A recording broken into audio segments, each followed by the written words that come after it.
Hey, welcome to the American Landscape live stream at the Museo in Anaheim. My all streamed up or tied up here. We are at the Make Believe at Museo event. It's a pop-up event at the Museo here in Anaheim at the corner of this Anaheim and, hey Richard, I'm talking to my kid. What's the cross street here? And Broadway, right? Yeah, Anaheim and Broadway in downtown Anaheim. We're just a couple blocks from Disneyland, across the street from the City Hall. It's a real nice area, a lot of cafes and restaurants and the museum. Yes, well, the Museo is part of the Carnegie Library system. Yeah, it's very nice. So we are going to be live streaming for a few hours. It's about an hour and a half to the big show on the stage. So there's a bunch of people set up out here with booths. We're going to talk to them. You're going to get to talk to the crew of the American Landscape. We are a travel show, a road trip show, really. What you're looking for, pen? I'll get it back to them eventually. Sorry. No, I meant, do you want? Oh no, I don't need the mask right now. Do you want this in landscape? No, it made me rotate. Okay. The crew is always trying to correct things. I'm going to try to put me back on landscape, and I guess for live streaming, it wants you on vertical. That's weird. Did not know that. Did you start the live stream with it in vertical? No, I started it. Oh, interesting. Okay. Sorry about that, folks. Most likely, I'm not going to be able to respond to you if you type things in, so we're just going to go with the flow and see what happens here. This is actually the first time we've actually ever live streamed. The travel show is, never done live. I'd prefer it to be, horizontal, but so I'm going to flip around, let you see the crew of the American Landscape. Whoop. Flip now. I'm going to go back there. That's Richard. He's our cameraman. Usually today I'm the cameraman. Mike's the grunt. Used to be the sound guy, but we don't need a separate sound guy anymore. So he kind of runs around and does whatever we need. Generally in charge of a lot of things. That's good. So as you can see, we've got our booth set up with our show running.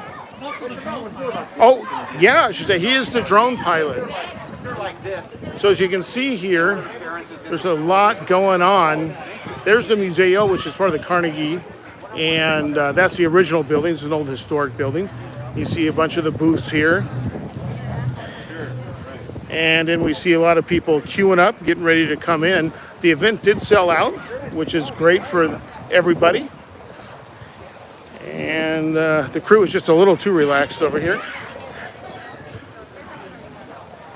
So we'll go talk to our first booth. Don't walk away from that booth. It's time to talk. Oh, before we get there, let's talk to Katie. Katie is the director of the Museo, which is to right here. But it's also right here. This is the newest portion, right? Correct, yeah. And then the historic building, which is part of the Carnegie, that's this. Well, I guess technically that one is too also, right? So this is the historic Carnegie Library Gallery. And so this building was built in 1908. And it was one of 6 Carnegie libraries that were built in the city of Anaheim. In Orange County, but it's the only one still standing. Oh, interesting. It's a real special building. Yeah, very, very nice. And what's housed in there right now? What exhibit? Or is it rotating like? Both galleries rotate. In these galleries, there are actually 4 galleries in this building. And so these are all, and this building is always free at all times to the community. So these are community artists, local artists, arts organizations. They're like really community-based exhibitions. Oh, very cool. Very cool. And so today, is this considered a pop-up event? This is, yeah. So this is a pop-up with the Museum of Make Believe, which we're super excited because it's also kind of a soft opening for us. Museo has been closed for over a year, since March of last year. And so this is our soft reopening, and then we'll go back and install our exhibitions and open to the public June 16th. Wow. Now, something I'm looking forward to that I've missed the last few years, you have a railroad exhibit during Christmas, right? Is that planned to be back? Absolutely. Are you kidding me? Of course. Yeah. So Museo Express, the Holiday Model Trains, is an annual exhibition of model trains, and it celebrates the winter holidays. And so the train guides come in and they install these gorgeous displays, and we're open all during the holidays, so mid to end of November through December and January. Very nice, very cool. And then I know Jeff Mitchell's around here somewhere, He is, I think he might be inside. but we'll catch up with him later. So this is a joint, let's say, collaboration with the Museum of Make Believe. Is that right? Collaboration between Museo, Museum and Cultural Center, and the Museum of Make Believe. Beautiful. Awesome. So what's your address here? 241 South Anaheim Boulevard. Okay, so easy to find across the street from City Hall. Across the street from City Hall, right on the corner of Broadway and Anaheim. Anaheim. And there's a parking structure close by, so it's really easy access, right? Yep, there's street parking all around. That can be a little hard to come by because we are in downtown. But there's a parking structure right across there, free for 2 hours. Great. And so if anybody comes into town for Disneyland, let's say, we're just a few blocks away. This is a great addition, right? Super close, literally a 4-minute drive from Disneyland. Really easy. Plus, great restaurants down here. Have a nice night out. Great. Well, thanks, Katie. We'll probably bump into you again somewhere along the night. All right, thanks. Bye. All right, so we're going to head over to our first booth. We'll come over to the candle dipping portion here because the other guys are busy. So, hey, so what's we see here? Candle dipping, $5 for one ticket, and what do we actually do here?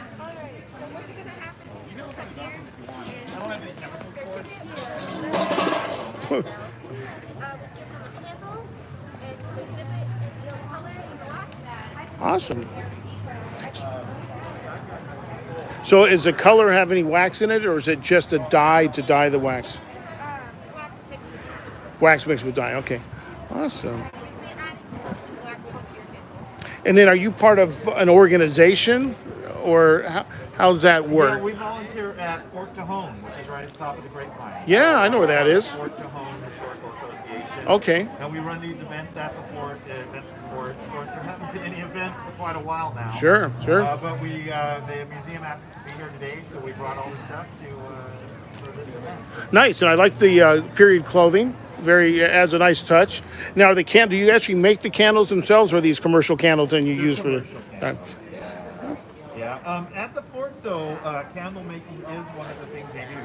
Nice. They go up for the Port for their monthly events when they're doing events again. They do have a candle making station where they show how candles are made. Very nice. So, Fort Tejon must have some history of why you would have telegraph here, right? There was a telegraph station at Fort Tejon. Okay. Right now, the 5 freeway goes through. Right where that telegraph station was. Figures they couldn't go around it, right? Went right through It it. is historically correct for Fort Tejon to have a telegraph, so we set this up here and sent people to this. So, I mean, the name implies a fort.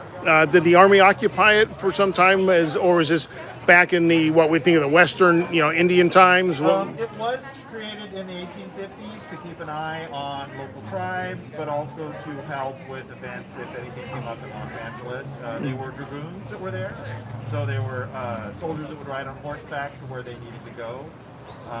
And they had a cannon that they could actually load on mules and take with them as well. Okay, so this is 18... The 1850s, 1856, 1857. Okay, so after California's become... state, yeah. Okay, so was it a federal or... Yeah, United States Army. Army, okay. And then what else you got here? Now, you're going to be doing something inside also? Inside we have a 1800s magic lantern, an authentic 1800s magic lantern show. Wow. And then what do you got out here besides? See the telegraph, so those are... This is another activity we do at the Port. This is a 1800s wet plate photography, travel photography.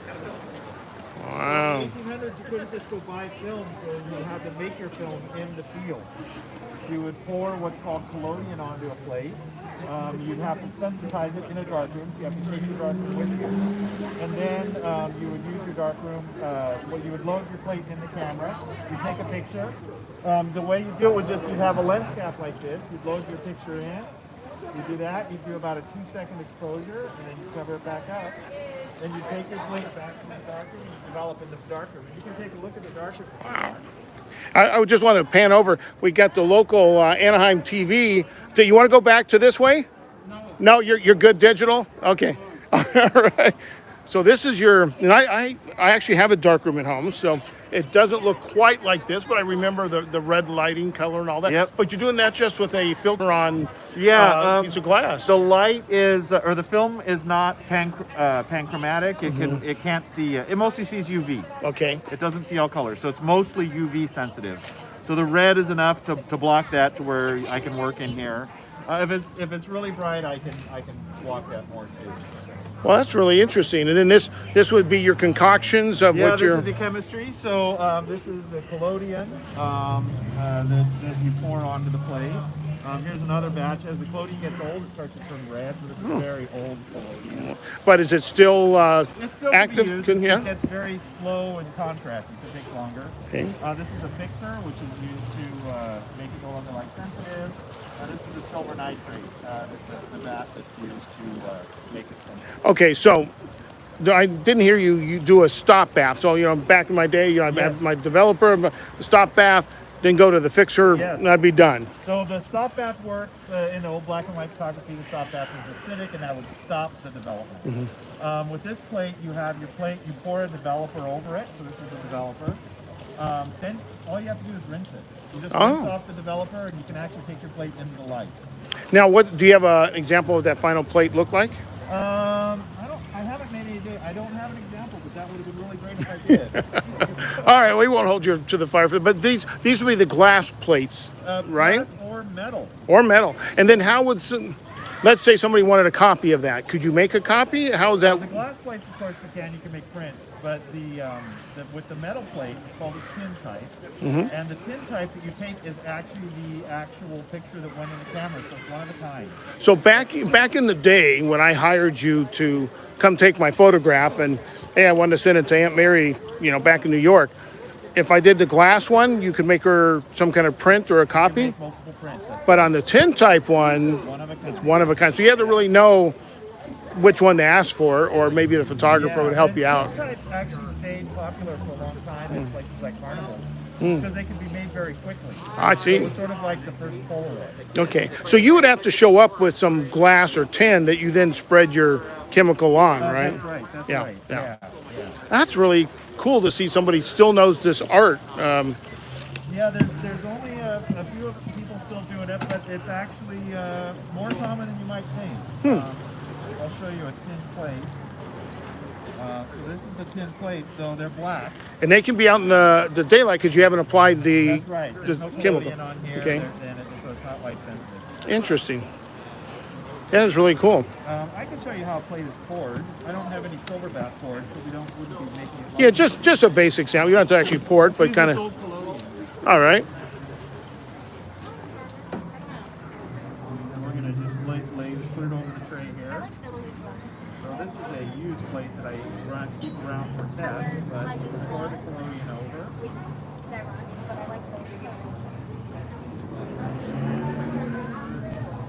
Pour it up and you rock it back and forth. And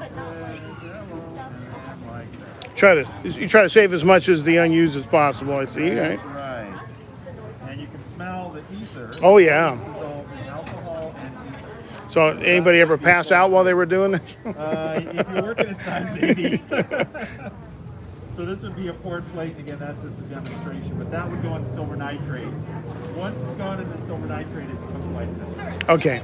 So you would have done that all in here in the dark You room. could pour the plate out here in the light, Right. and it would go into the silver bath. Uh-huh. And there's no silver in this one right now. Right. But this is the bath, and it would go in here. Okay. And then you would sit in here for 3 minutes, and then it would come out if you're light sensitive. So if you, so There it has to be in the dark. and if you knew you were going to be doing more than one, you could preset some of these up. You could, however, they dry. Ah. That's why it's called wet plate. So you've Gotcha. got about 5 to 10 minutes from the time you pour the plate to when you have to be completely done. Okay, and then how? Picture taken, rinsed, everything. Then how you get it out of the darkroom into the camera in those days? So this is a sort of a modern plate holder, but they would have had something similar, which is a plate holder. So Okay. the plate goes in here. The plate would lay in here facing the person. You close this up. Then once you're in the camera, you close this up. Okay, and we've probably all seen that in the movies. They slide something in, and they pull that is right. that metal thing out. So you put it in here, then you pull this out. Oh, that would make it so it's exposed inside the You camera. tell everybody, stand still. Yep, then you pull your Yeah. lens cap off for a couple seconds, put it back, put this back in. Like I say, that must have been an art of its own too, is back in the day, knowing exposures and lighting. I mean, it's not like today, you just point your camera and click. And the amount of ultraviolet light available changes during the day. Yes, Depending on yeah. time of day, depending on overcast or not, you have different exposures. Yeah. Well, that is very cool. I'll have to stop it up at the fort the next time I'm passing through. That's really cool. Yes, yes. I'm going to take one of your cards as we move on to the next one. Thanks for your time. You bet. Enjoyed it very much. I enjoyed it. Say hello to Autumn, who's watching online in Texas. Oh, awesome. Hi, Autumn. Hello, Autumn. I'm going to turn it around. Hi, Autumn.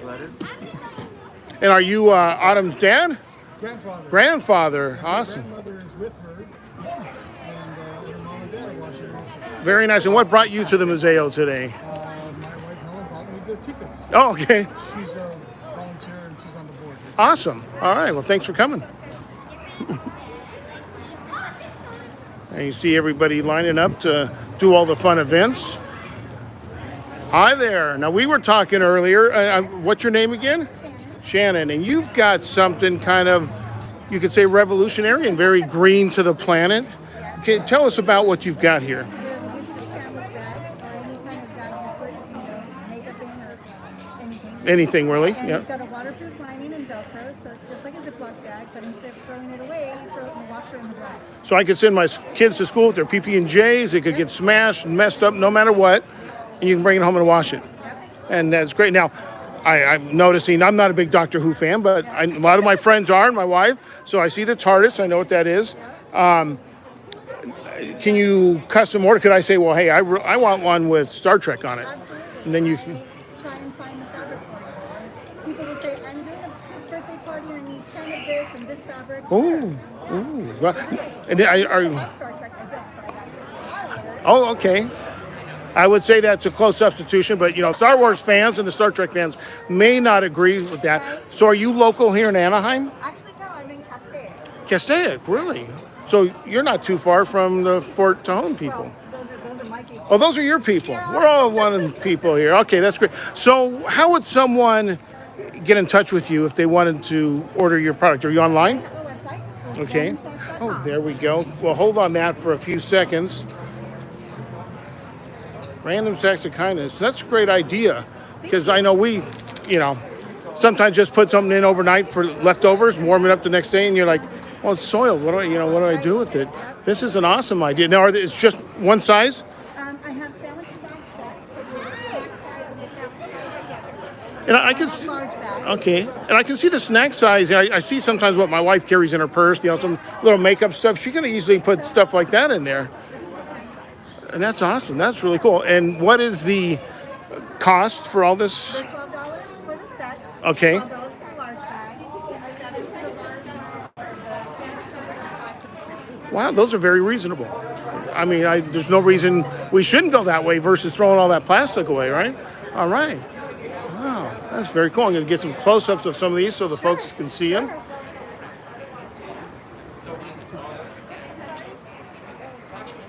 Very nice. It's a great idea.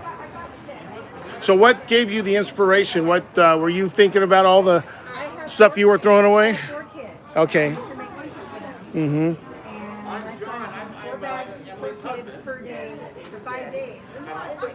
Yes. And Yeah. so I found a food-safe waterproof barrier fabric.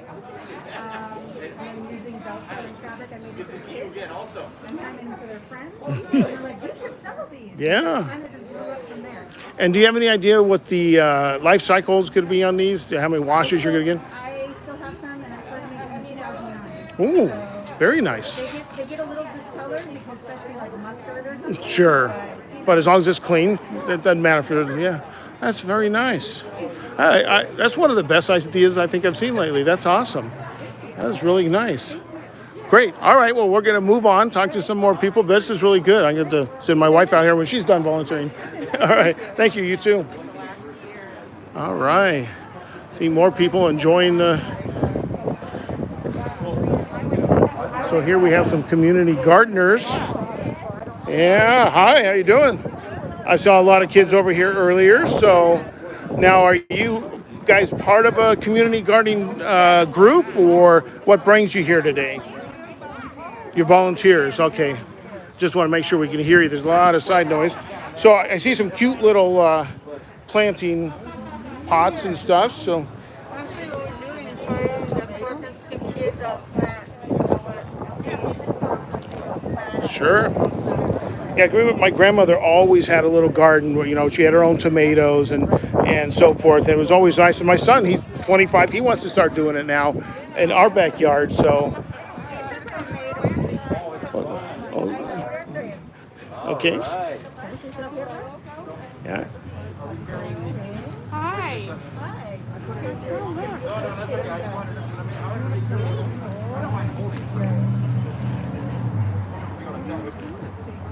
Oh, nice. Yeah. And how long do you think, like that one? How long do you think it'll be taking before we start to see those sprout? About 14 days? Okay. Oh, it's not bad. Be a fun little project. Nice. Well, thank you. And thanks for coming out. This is really cool. All right. Thanks. All right. Let's see what else we got here. Looks like a good event, good turnout. I know it was sold out. Ooh. Hi. I finally got here. I'm kind of drooling over some of your cookies and stuff here. So are you a local bakery? We are Orange County-based bakery. Okay. We just do farmers markets and events. Nice. And so there's a lot of farmer markets. Orange County is pretty big. Do you kind of keep to a certain region or? No, we do all over Orange County, anywhere from San Juan all the way up to Huntington Beach. Wow, well, All the way out to Anaheim. that's me, Huntington. Awesome. So now is there any other, like, are you vegan friendly? We're pretty traditional. Pretty traditional. Okay, so We go for the fresh homemade like your grandma made. okay, so for like nut allergies and stuff, there are nuts in probably some of these. They're nuts, and Okay. we have a small kitchen, so we do there are nuts and dairy in our kitchen. Okay, well that's good to know for those who have sensitivity to that. But you do look like this is like a traditional like sugar cookie. It is, and these are actually a cookie decorating kit. Oh, So they have frosting and sprinkles. And Awesome. So the kids can draw on yeah, how fun! And this is a thing you sell all the time, not we just. usually do big ones. This is the first time we've done a little Oh, individual ones. oh, nice, nice. Excited we're trying them out first this summer. Oh, great, great. And then there's chocolate chip, just a little bit of everything. What's this one here? This one's got me kind of. This is an everything bar. It's graham cracker crust, peanut butter chips, chocolate chips, pretzels, toasted coconut. Oh, It's wow. sweet, salty, and Yeah. it's like that perfect kind of movie snack. Yeah, that is awesome. And then traditional sprinkles. It looks like a So little. this is a birthday cake flavor. Okay. And then we have a lemon sugar. Nice. The old fashioned ones we have for your kids. Okay. Yeah. Yeah. A little combo pack. Nice. Nice. And prices are fairly reasonable, especially for homemade. I mean, this is not big made. I mean, this is like your grandma made, right? Or your mom made? Yeah. Yeah. Absolutely. Yeah. I'll take your card and we'll see. So lucky 13.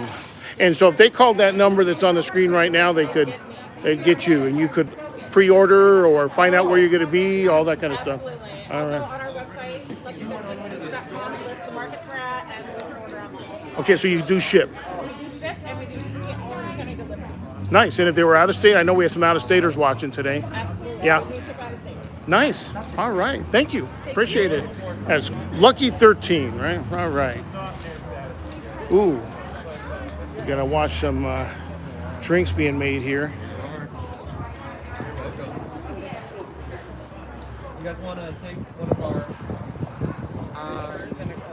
I think we're okay. Thank you. Alright, I'll have enough here for a drink. So your ticket in the basket. So while you're making magic, can you tell us who you are and who you're with? I am Chris Irons from Requiem, Coffee, Tea, and Fantasy. Today we're brewing up some potions. We're going to start with our health potion. It's a desert pear lemonade. We're starting with a lot of ice. Just pour that in there. Then we're going to pour ourselves some butterfly pea tea that we sweetened and added a special ingredient to make it glittery and colorful. And we're going to make a chemical reaction. It's going to cause a twilight effect. Nice.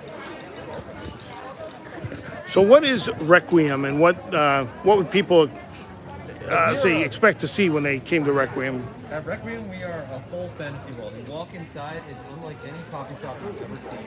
We have a forest. That's the first thing you walk into when you come inside, with a tree that you can throw in. Look to your right, there's a throne you can sit in with a 14-foot stained-glass window. It's a sci-fi spaceship area where you can play video games and watch shows. And then we have our Art Deco food and drink coffee bar, where you can feel like you're ordering food at some fancy, far-off Art Deco world. Wow, and that's right here in Anaheim. Yeah, that's why we're in Anaheim. Yeah. Well, So the whole experience, you should feel like you're leaving Anaheim and entering a fantasy world. okay. Okay. Now, are you connected with another thing that's kind of like this? I can't remember the name. There's something in Vegas. Are you connected with that? I actually picked up a card here. The area. No, that's wrong card. Yeah. Live streaming at its best here. Yeah. With. Yeah, so this is our artist who worked on everything at Requiem. Oh, okay. So Heather Herman is the name of the artist who built everything you see inside Requiem. I don't have Requiem with me right here, so you can't see all the amazing art, but I highly recommend coming to check it out. It's at 280 South Clementine Street in Anaheim, right in downtown Anaheim. And you validate parking, so it's really easy. Oh, that's great. For you to come check it out. And I recommend checking out Heather Herman. Her information is on that card. Okay. And Yeah, I think is she inside? she's inside. Okay, well, we're going to talk to her too. And open every day. Open every day. And what's your hours? 2 to 8 p.m. on Monday through Thursday, and then 12 to 9 on the weekends. Awesome. Perfect. Thanks for taking the time to talk to us. Thanks. Thank you. Greetings. Cool. Yeah, you're okay. You're okay. So, hey, ladies, we are live streaming. Yeah. So, how are we doing so far? It's sold out, right? Isn't that awesome?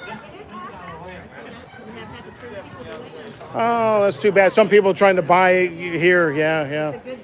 Yeah, well, they can watch the live stream or catch it later. So, awesome.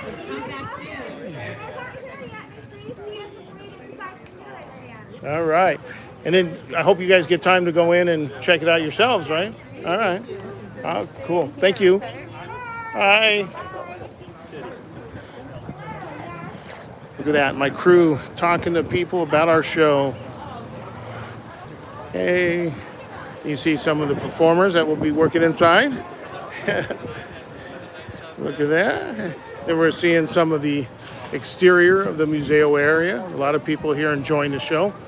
So we're going to go inside, see what's going on. Got to catch up with Jeff Mitchell, the artist, here sooner or later. Let's look at some of what's going on in here.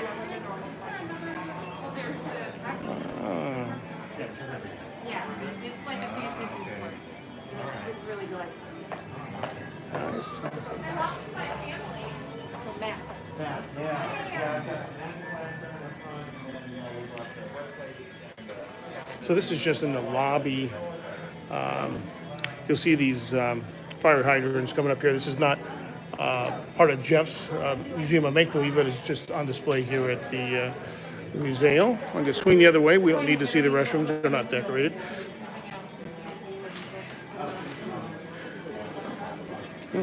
No problem. It's a live stream. These things happen. So we're going to go in now to the Museum of Make-Believe. Now right over here, we got the Charles Dickens reading his book. Of course, we catch the end of the video, right? There we go, Museum of Make-Believe. Now, Jeff Mitchell has had displays here at the Museo before, just absolutely spectacular artwork. It's really hard to describe. It's something you really need to see to understand. So I'm going to turn back around on me for a second. So, our guy was telling us about the magic lantern that's in. Where is that thing? Yep. There we go. Right there at the display when we first came in. We're going to see some more of that. So I know I say so a lot. I'm trying not to do that. Let's see what's going on in here. I see Jeff. He's talking to somebody, so hopefully we'll find him free here in a few minutes. But here we go. This is the inside of the museum space here at the Museo. There's a lot going on. Over here we have some volunteers with some of their gifts and giveaways, and some people who've won some stuff with, I think they had a lottery. And let's see, there's the stage. We're going to see a show at, I believe it's at 5:30 Pacific time. See all these umbrellas. I got the chance to see him working on these a few weeks ago, and it's just amazing stuff. Literally a few days ago there was nothing in here, and they've transformed this space with ease, and it just amazes me what the artists do with these spaces. Now up here in a little while, when you see that show, we're going to do one of these, the old time projection shows right here. You see this projector, and you see all the slides, old time slides that'll be put in there.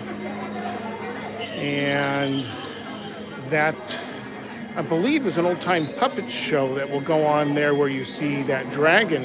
And that dragon, interestingly enough, was made into a full float for the Halloween parade 2 years ago.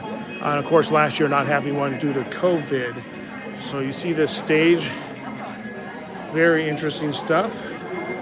And you see right now there is a slide being projected from that old-time slide machine we saw. I'm sure that's not the right name, but we'll get more of that later. We'll get that figured out.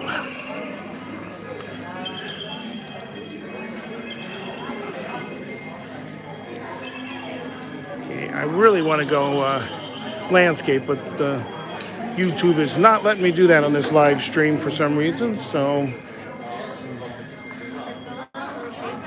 I know some of these volunteers back here, Angie and Margie, dressed up like little fairies and doing some kind of craft. What is it you guys are doing here?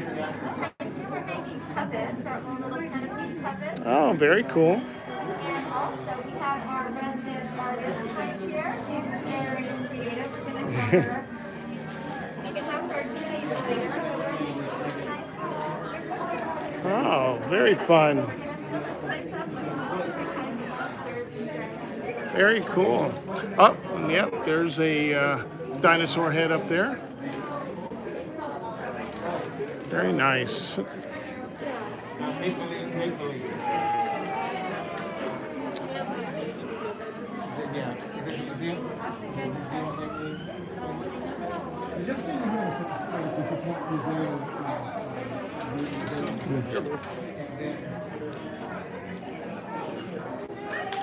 Not sure. Right now the Anaheim TV guy is talking to this booth, so I'm not sure what's going on there.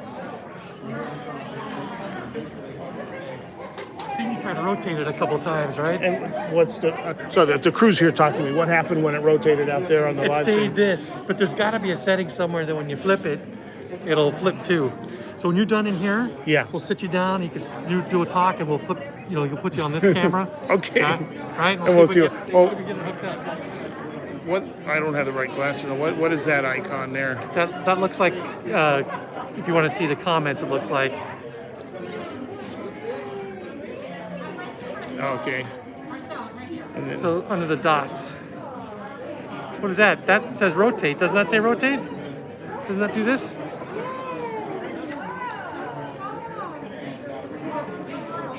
Okay. no, that's flip the that's the camera. crew here. There you go. This was what happens when it's your first live streaming What does event. that say? I don't know. Okay, share, cancel. Two You know- people made comments that maybe there's a Oh, about lock somewhere. and it could be. And it's funny thing is, when I tested this, I tested it with this, and we actually did a horizontal. So, what's this up here? That's thumbs up and number of people watching. Oh, how many people are watching? 11. Oh, awesome. What if I hit the X? What does it? Shut it off? Don't do that. What is this? Oh, Well, yeah, we don't filters. want to do that. Filters, we don't want to do that. Yeah, If I hit this, save, highlight, share, enable flash, mute microphone. No. no. All right, well, we're just gonna have to roll with it for now. Yeah. Okay. I say, test it once, worked fine. Get out here to the live show and doesn't go the way you Test it want. in But the- yeah, it's funny. I did because it'll be the stage show's gonna be interesting because I set up for a certain view I may have to change. Okay. So, anyways, we're just covering the booth here. I'll see you back out there. Okay. Stand wherever you want. Oh, I see what's going on here. So, trying to win some prizes, throwing loops on bottles here. Very cool. I know one of these fairies. I'm married to one way over there in the right corner. It's Karen. That's her, believe it or not, her niece over there, and her best friend Kathy on this side right there. That sounds like she got one. She should, even if she didn't. Oh, family members. Some of them don't look like they want to be here. They'll wave to the camera.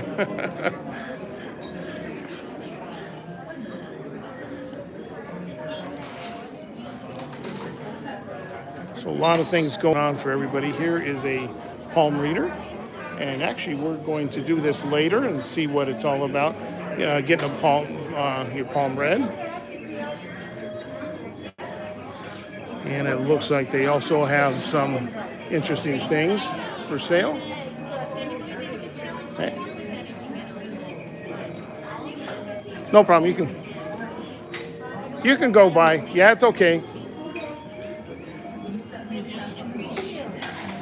A lot of very nice. Now, so does she make these, or do you make this? No, she makes everything. It's all handmade.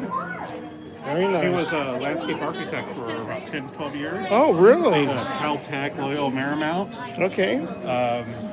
Our son was born and he got really sick, and so she ended up, both of us worked out of the house for a while. And she went into ceramics and makes all the handmade necklaces, and found a way to kind of bring her love of nature. Sure, very nice. Yeah. And these are little wall hangings. Each one of these has a little hang up on the Very wall. nice. Wow. Yeah, I've worked in architecture for 30 years. You know, we may have crossed paths and not even know. Could be. Ah, very nice work. Well, we'll be back to get a palm read in here in a little bit. But very nice. Are you recording right now? Yes, I am. All right. Yeah, well, you can tell us a little bit about who you guys are and. Well, I'm here representing Juliet A. Kurth. She's on Okay. Instagram, Juliet Kurth, and she's also on Etsy. She's a person that focuses a lot of her energy on flowers and nature. She also does palm reading and tarot card reading. She's slowly working on her own tarot card deck right now. Oh, wow. That's who we are. Well, that's great. Whoops, got off the there for a second. Great. Well, we'll be back because I want to get my palm read and see if I need to worry about anything or not. All righty. And, very good. All right. Thank you. Thank you.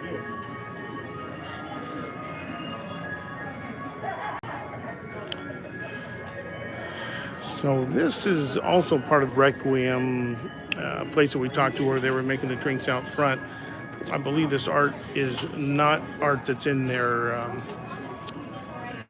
cafe, but is by the artist herself. So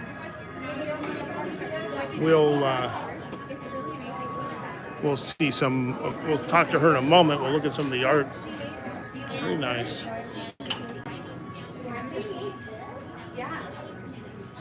Oops. No, that's, Look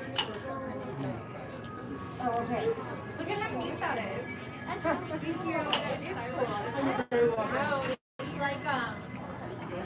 like oh. they're really quite heavy too. Oh, okay. Okay, that's it. So these are over at Requiem. And so Heather is the artist in residence at Requiem. And then, So we talked a little bit earlier. You're the artist for Requiem, is that right? And your name is? My name is Heather Herman. Heather. And so are you the brains and everything behind Requiem, or are you the artist that help? I've worked in tandem with Chris Irons, who's the owner Okay. of Grand Coffee Tea and Fantasy. I'm the art director, sculptor, and branding designer. Well, there's nothing left after that, right? That's awesome. So you also mentioned something to me earlier that's in Las Vegas. Is that connected to the Requiem? No, Meow That's and Area separate. 15 are their own separate entities, Okay. although the dynamic of what their message is of being an immersive installation is very similar. Very similar. Okay. So is it a cafe that you get lucky enough to have art, or is it a place you'd go for art and you got lucky and you got a cafe, or is it just a fusion of both? It's kind of an infusion of both. Requiem is meant to be the home away from home. Okay. So it's an immersive atmosphere that, when you've had a really long day, you just kind of want to take a breather from everything and the outside world. We've introduced an environment that you can actually sit down and have a beautiful spectacle of visuals, to sit down and enjoy and meet up with other people who have the same kind of interests as you do. So if you're a gamer, extrovert, introvert, artist, author, any of that, Requiem is definitely Something for everybody. a little something. That's awesome. So the art I see here on the wall, is that similar to what I'm going to see at Requiem? Kind of similar. Obviously, the statues that we have here, these are actually part of the install at Requiem. Oh, they are? Okay. These were all hand done by me. Wow. The work on the walls, this is all my own personal artwork. Nice. So is a young lady guarding your statue down there? That's she? actually Chris's No, wife. no. Is she part of the Requiem also? Or? Technically, yes. She's the owner's wife. This is Okay. Avalon. All right. Hi, Avalon. We're live streaming if you didn't know. So, yeah. Heather's art is really amazing. Isn't it? Wow. Compliments what Jeff does really well too. So, very nice. And then you're a local Anaheim person, I'm or actually from Las Vegas, Nevada. you are? Okay. Awesome. I come out here several times a year and just give a little TLC to Requiem and keep the upkeep on everything and help with all of our coordinated events. Nice. So now I'm going to flip it back to me for a second because the show is no. Just kidding. The American Landscape is going to be in Las Vegas for NAB in October, and we talked earlier to you about maybe filming at the Area 71. 71, is that right? With NAB. Yes, yeah. So, I'm looking forward to coming out and seeing that because we were looking for some place to film. So, anybody who on the live stream may get interested in our travel show should then look around Definitely October. go to meowwolf.com or visit area15.com. You can get tickets online if you want to visit the actual physical installation. And then for Requiem, obviously, it's a walk-in cafe, and you can visit us at www.requiemcoffee.com or at Requiem Coffee for Instagram. Okay, and the Mao, say that one again. Meow Wolf. Can you spell that? Like a cat. Okay, meow And a wolf. and wolf. Okay, meow wolf.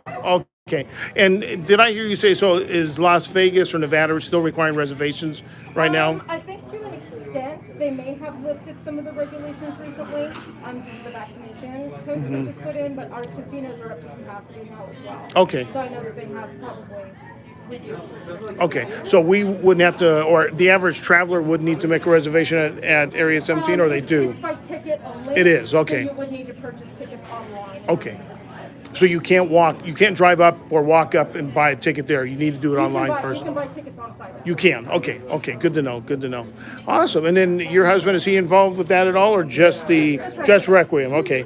Now he's not the guy doing drinks out front, is he? Oh, okay. Yeah, we talked to him, watched him do I called it a concoction, but the potion. Yeah, that was really cool. How they mixed together and all that. Yeah. So I haven't tasted one. What is it? Is it alcohol now? If you go to Requiem proper, we can add alcohol. Okay, to it. The ones but out here. here are not. Okay, Yeah. okay. But we have desert pear, lavender, and lychee lemonade. Oh, nice. Very, very cool. Very cool. Well, thank you. Well, I appreciate you talking with us. We may be back. So this would normally be in the cafe also? And the others will And that one too. Wow, this is amazing. Thank you. Amazing. I'm always amazed by art and what I saw what this place looked like a few days ago. And then today, yeah, and watching Jeff paint the umbrellas and being worried and great job. Well, thank you guys. Thank you so much. You too. Wow, look at that. Do you need a hole punch? Wow, that is very cool.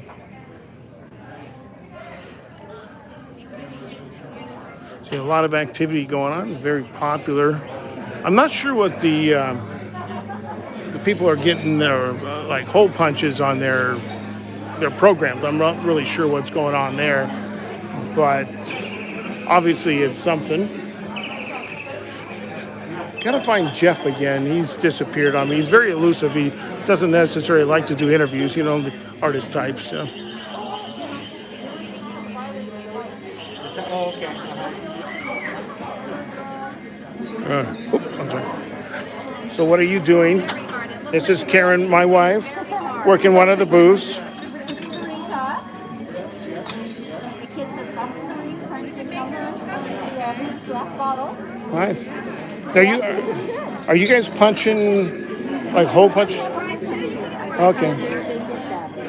Okay. I've seen punching. I just didn't know what was going on. They get a special prize if they have 3 or more punch. Oh, okay. All right. We'll have to go to the different booths. One of the booths is over there back there. Yeah, I saw some people doing that. So that's my mother-in-law. Say hi to 10 people watching. Oh. All right. Have fun. Keep going. There's our Anaheim TV guy, hard at work again. Sorry, I'm going to step in front of you for a second.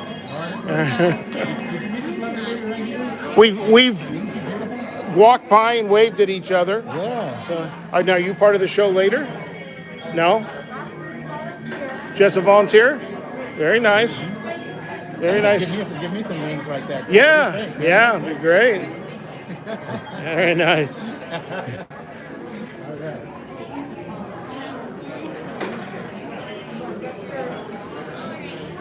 Just love the lighting in here. Did a very good job. Now let's see, we got that guy getting the show up here ready. Got to watch the time. I don't even know what time it is. So we've been doing this about 46 minutes so far. I hope you guys are enjoying it. Hey, we're back. So you're going to be running this contraption later? That's right. This is a 1800s magic lantern. Magic lantern. That's actually its real name? That is its real name. You could also call it the Lanterna Magica if you want to be fancy about it. Okay, and it is actually from the 1800s, not a modern recreation? Correct. This is not a reproduction. This is an actual 1800s lantern. Although I am cheating on the light is modern. Oh, okay. But originally this would have had either what's called arc lamp, a carbon arc lamp. So if you've heard of arc lamp, that is a magic lantern. Or a limelight. You've ever heard of limelight? Limelights were used in the magic lantern as well. Interesting. Now, what's what I would call a slide? That's what you're putting down in there? Call them slides, yes. Okay, and I see a stack of them, or you got one in there. That's right. Right now we have what's called a slip slide. Now, a slip slide allows you to do some fancy pants animation. Fancy pants animation. Oh, yeah. Is that right. a technical term? I'm going to say that's a technical term. Okay. This here is a bottled porter. So I'm going to turn to the screen to see what you... Bottled porter, and you know how I know it's bottled porter? How? Because inside there's a porter. And now, to do that, so is there basically 2 slides or like a mass? That's right. This is what's called a slip slide, and I don't know if you can see it in the light here, but yeah, there you go. So there's 2 pieces of glass. So one has the image, and then the other part is obscured. So when you slide this, the other piece of glass comes through and becomes so visible. not to be confused with a slip and slide. That's right. Just a slip slide. Nowhere near as much fun. So it's fun. 1800s humor was a little different than ours. So this is the best porter. So if you let's take a look at the screen, everybody. But yeah, this is the best porter. You know how I know this is the best porter? How? Because look how much that person can carry. Wow, that is pretty cool. Now I've noticed this one slide was on here for quite a while. There's unlike a modern slide projector that's got a pretty hot lamp where you could actually melt your slide. I don't see that happening here. Technology has definitely gotten better in that sense. Yeah, the original limelights were very, very hot. You would not have been able to touch this at all. Okay. Now with a lot of LED lighting, it's Great. Well, we're looking forward to your show later. That's awesome. Oh my God, I never saw that way before. Hey, Jeff, you can't elude me forever, This is Jeff Mitchell, the artist for the Museum of Make-Believe. I don't mean to run you off. If you're still talking, I can come back. I got a lot to cover, so carry on. I'll come back. Oh, I just wanted to talk to you as the artist of the Museum of Make-Believe. But you take that thing off. We're friends. We're vaccinated. I can't hear you.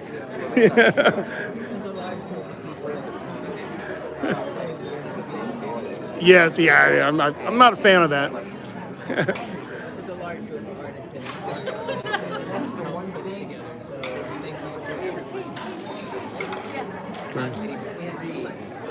Too much fun? No, you can never have too much fun. So. Awesome. Well, we're still going around. We've had some people listening have had some suggestions. We've had some technical difficulties getting it to go horizontal. So to get the show, I may have to go further back. We're not really sure. We're playing by ear. We'll see what happens. But no. I mean, I came up here to show people the stage. But so tell us what's going to happen at 5:30, right? Who? What was that name again? You know her, yeah. You can make her get up here and do something? She's going to be coming in. Okay.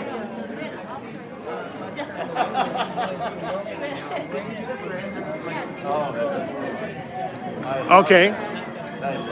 Okay. We'll put him on the spot and see what he's about.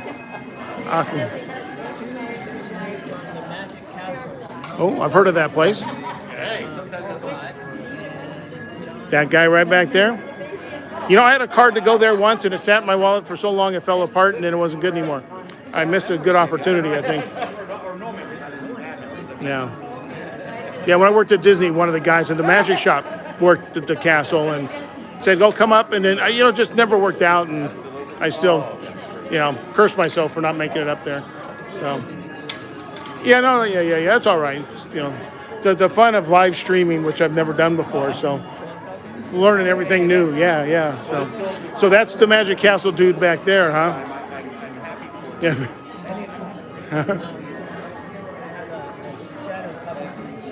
Okay.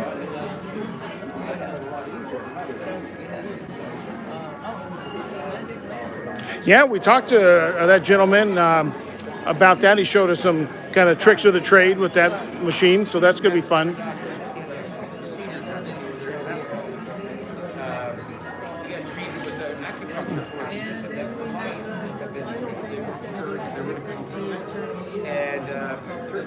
Okay.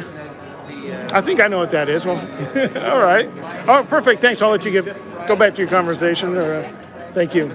Thanks for letting us get that in there. Yeah, a bunch of times, and we'll do probably some more. So, all right. Thanks. Appreciate it. Thank you. Whoa, almost tripped on that. All right. So you're from the Magic Castle, I hear.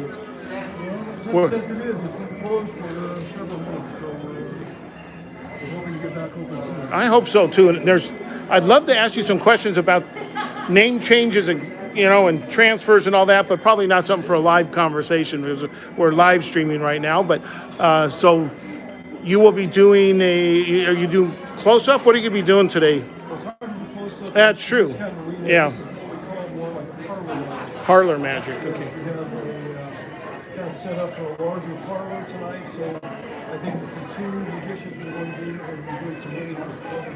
Okay, so it'll be two magicians tonight. Okay. Now, is one going to cut the other one in half? We'll have three? Well, we actually did that the last show. It used to be much taller. Okay. So just getting back into things. So let's see how it goes. Awesome. How long have you been associated with the Magic Castle or performing up there? Well, I've been a member of the Magic Castle since 1975. Ooh, a few years. It's been over 10 years. Yeah. I'm not busy, but way over 10. That's that checkbox. Over 10 years. That's good. All right. Well, thank you. I'm looking forward to seeing your show later. Thank you. You too. All right. I think somebody told me the world's greatest balloon guy is back here. Are you hiding and getting ready? I'm sorry? He couldn't make it. So He couldn't. You're here instead. Okay. And hi. And your name is? I am Buster Balloon. Buster Balloon? Yeah. Awesome. And what will you be showing all the guests here today? Stuff with balloons. Stuff with balloons. Okay. All right. And witty jokes and comments along with those balloons? I make no promises about it. No promises. Okay. Balloons. Anything else is bonus. Great. And where do you say ply your trade on a normal basis? Anywhere to pay me to be. Okay. Or any good cause. Like Okay. Here today for this also. Awesome. Well, thanks for coming, and we'll catch your show a little more later. Thanks. Love guys with good sense of humors like that. That'll be fun. So there's a Jeff chit-chatting some more. And based on this vertical problem we're having with the camera here, I just don't know what we're going to do to catch the whole show. If you see these wooden boxes down here, that was going to be my little spot to put the tripod on. But that seems like it's going to change now, so I'm not really sure what I'm going to do there. But look at these. These umbrellas are all hand done by Jeff. And very colorful, very fun, lit very nicely.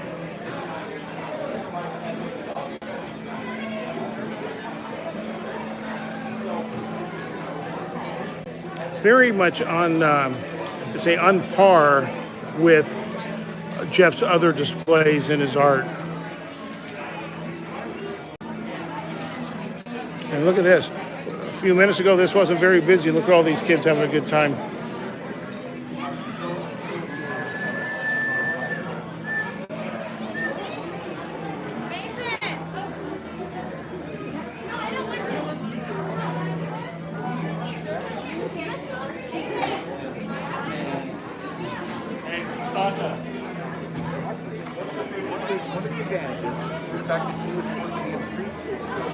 So now we're going to get a shot. This one, look at this one right here. I was asking Jeff if he used a template, and he said he did it all by hand.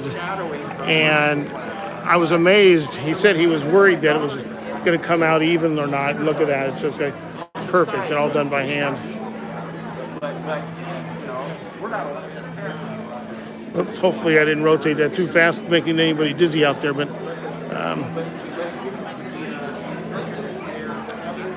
people getting ready for the raffles.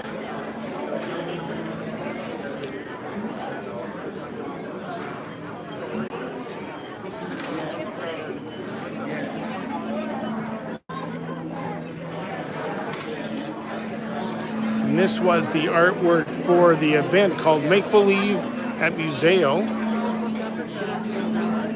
And you see the bicycle there.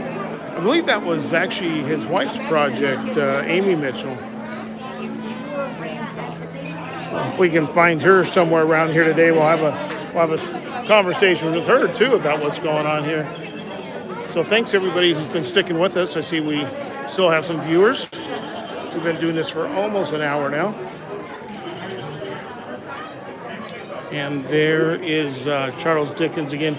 This gentleman is an absolutely amazing Charles Dickens. I've seen him perform and read, and he stays in character. He's awesome. Hey, Greg. Hey. Here's Amy. Amy somehow has skipped being on camera through this whole thing. But who's with you, Amy? Okay. Oh.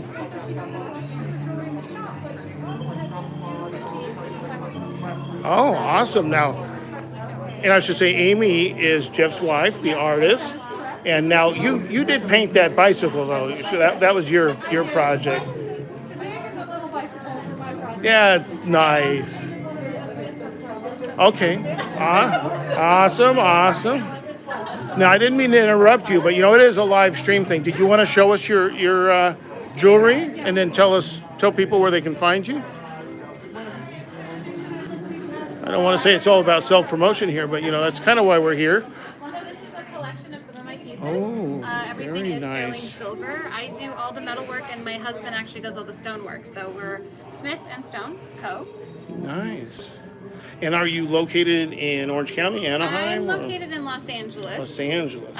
But we have a website. You can find us at smithandstone.co. Okay, let me get your Yeah. logo up there. So just put a .com after that, and we're good. Nope, just .co.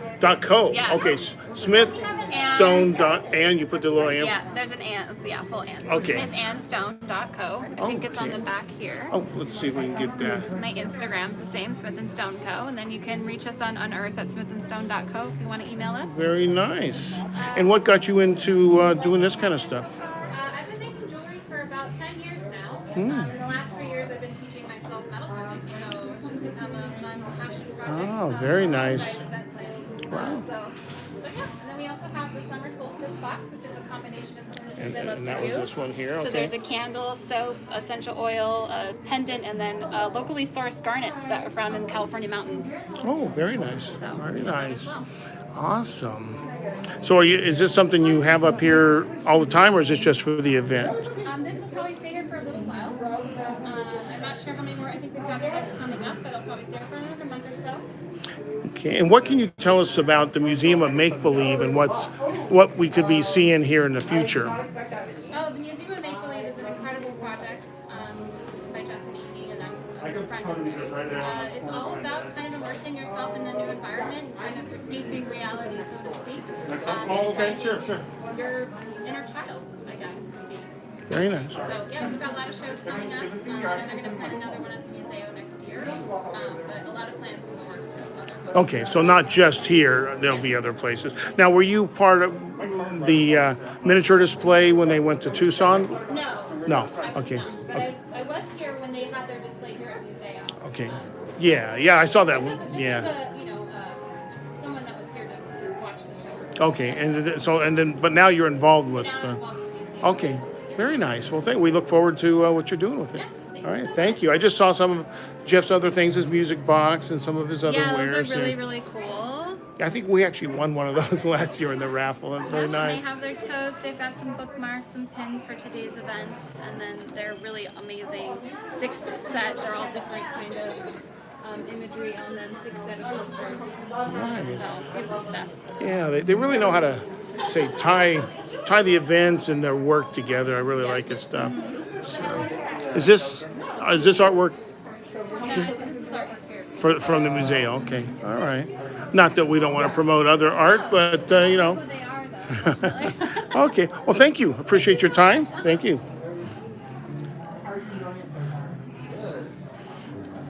Oh, I should go slowly. This is their gift shop.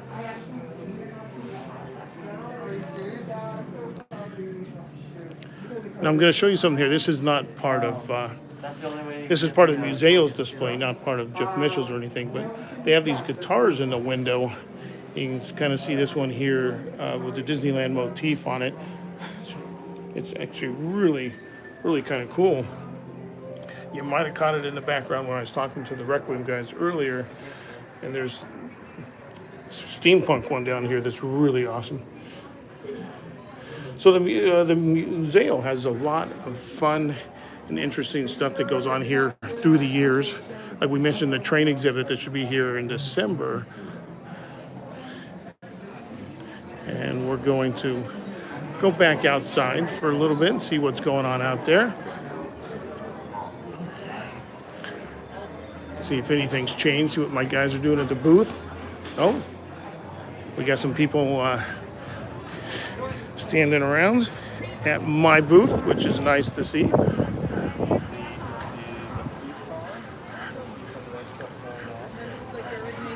is the origination. And when you see the movie stars, they're talking about how the road kind of interstate kind of bypasses all. That's the actual road from. So he's, I'm sure, describing one of our road trips as we.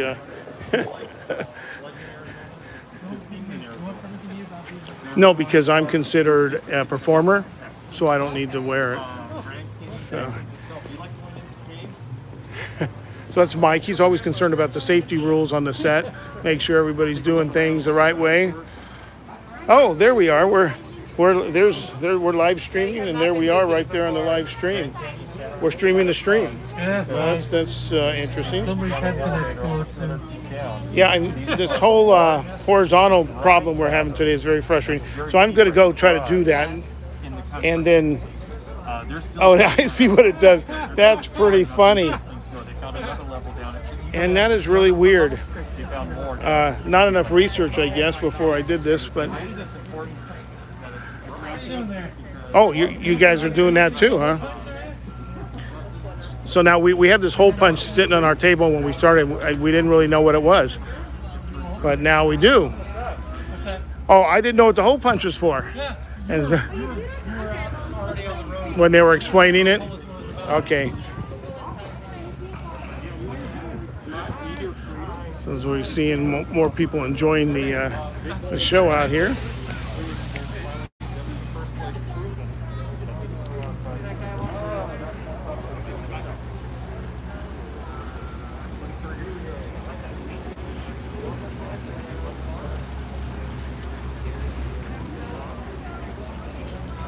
Some nice architecture in this building that the Museo is in also.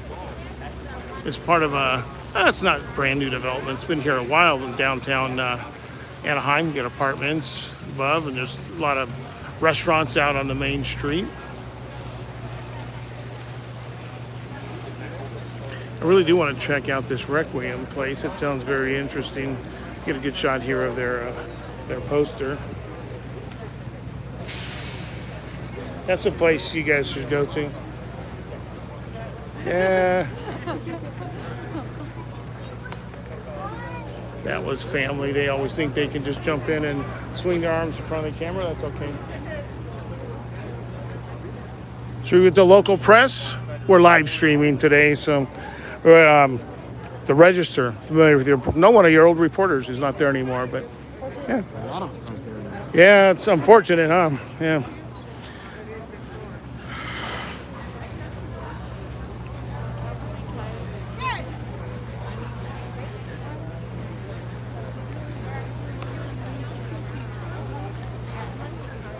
You want to go back? I was talking to one of the photographers out here earlier today. Would you like to go back to that kind of photography? No. No? That kind of darkroom? You like the digital darkroom? I was very good in the darkroom. I've been doing this for 40 years. Yeah. I was really good in the darkroom, but I don't miss the chemicals. You know what? I miss, there's a familiar thing about the smell. Mm-hmm. And I kind of miss that, but I love the digital darkroom and where it can almost be anywhere. You know, that locked me down to my house or wherever I had it, set up. I still have it all, just don't use it anymore. Yeah, me too. Yeah, I have a hard time parting with stuff like that. It's like history. So, awesome. Very nice. Thank you for talking to us. What are you shooting on, Canon? Yeah. Yeah. Is it one? This is the 1DX, and I have a 1DX Mark II. Very nice. All right, I'll get out of your way. You got work to do. I got to get an overall. Always like talking to the press photographers and talking shop and cameras. All right, what are my guys doing? How's our booth been doing? Well, I guess they have to come see us to get their hole punch, right? Oh, yeah. It took a while for people to figure out what that was about. Yeah, I bet. Oh, don't stand in front of the camera. I mean, the other camera. That's the camera we shoot the show on. Panasonic DVX 200. We want to show the sponsor. The profile. Oh, yeah. Our the guys we love, our Indie Pro, they supply us with, well, it's a supply, we buy them, but they're good friends of the show, the Indie Pro, the batteries. So, and all the converters that we need. Cables, converters, they've even sold us lights, just all kinds of stuff. They're one of the... Not just this camera, but the other cameras. Oh, all the cameras, yeah. There's our show on a big TV. Look at that. Oh, who's those people? That was a good run. That's an interesting place. That was fun. 2015, that was 6 years ago. That's amazing, isn't it? We filmed it in 2016, but it didn't get released probably 3 years ago, maybe. I was kind of holding on for some negotiations that didn't work out. So now we're just throwing it out there on YouTube and letting the world see it. So the stage thing begins at 5:30. Oh, is it 5:15 or 5:30? Do you? You've got that. 5:15, take your seats. Okay. So the show starts at 5:30, right? But at 5:15, they want everyone to go in. But you have your reserved seats so that you have a good Yeah, but that's going to change now because that was based on a horizontal view. So I may just be standing in the back now. Yeah, this is for you guys should know these people. This is family here. Brother-in-law, niece-in-law, if you want to call her that. Mother-in-law. Niece is a niece, dude. Yeah, if you want to claim them, I guess. No, it's kidding. don't recognize him with his mask on. Did it sting? Oh yeah, I'm sure it's gonna sting. Ouch. Yeah, you should recognize her shirt. I think your kid might have went to that same school. Oh yeah. Shamrock Regiment.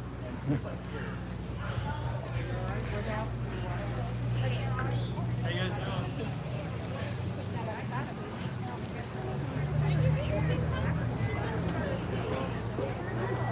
The ones that have a name across the chair, it's for the whole row. Sorry, had to rotate through the lovely ladies there. So Jeff told me there's a story behind why this video is going, and I don't remember. And he's like I say, a little elusive. He's in here somewhere.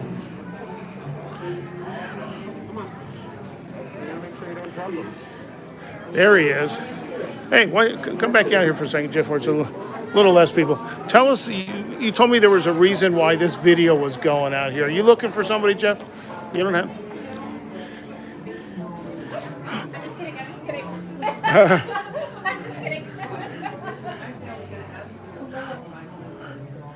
No, that's all right. They're conducting business. We'll back up a little bit.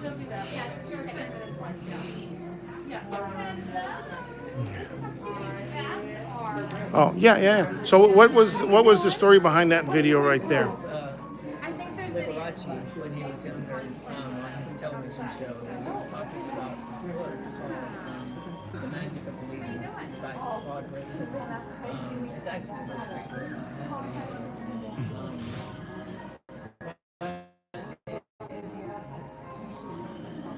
I mean, it's a forever thing. There's so many different ways to say that. Oh, traffic was terrible. Say it as you think about it. You say it even in the old biblical terms, it's always there again and again. That they can believe whatever it is that you think, whatever it is you believe, they never believe it. This morning I made it down in 35 coming your way. So I wanted to put that there for this event because it's just kind of a good reminder as people are coming in if they stop and watch it. Okay. Because the make-believe, I think, it can be a real thing if you do it. There's an old saying that, how does it go? I think it's that an assumption, though false, is persistent and will harden into fact. Which is another way of saying that if you make believe something long enough, that it will become true. Does that make sense? Yeah. It kind of plays into something that's going to happen here later at the end of the show, too. So tell me a little bit about what the Museum of Make-Believe is, because I know the name of this event is Make-Believe at Museo. So it's not exactly the Museum of Make-Believe, what I'm seeing inside, but it's obviously some kind of a fusion of the idea, right? It is. Katie Farrell, the new director here, she got in touch and asked us if we would be interested in doing.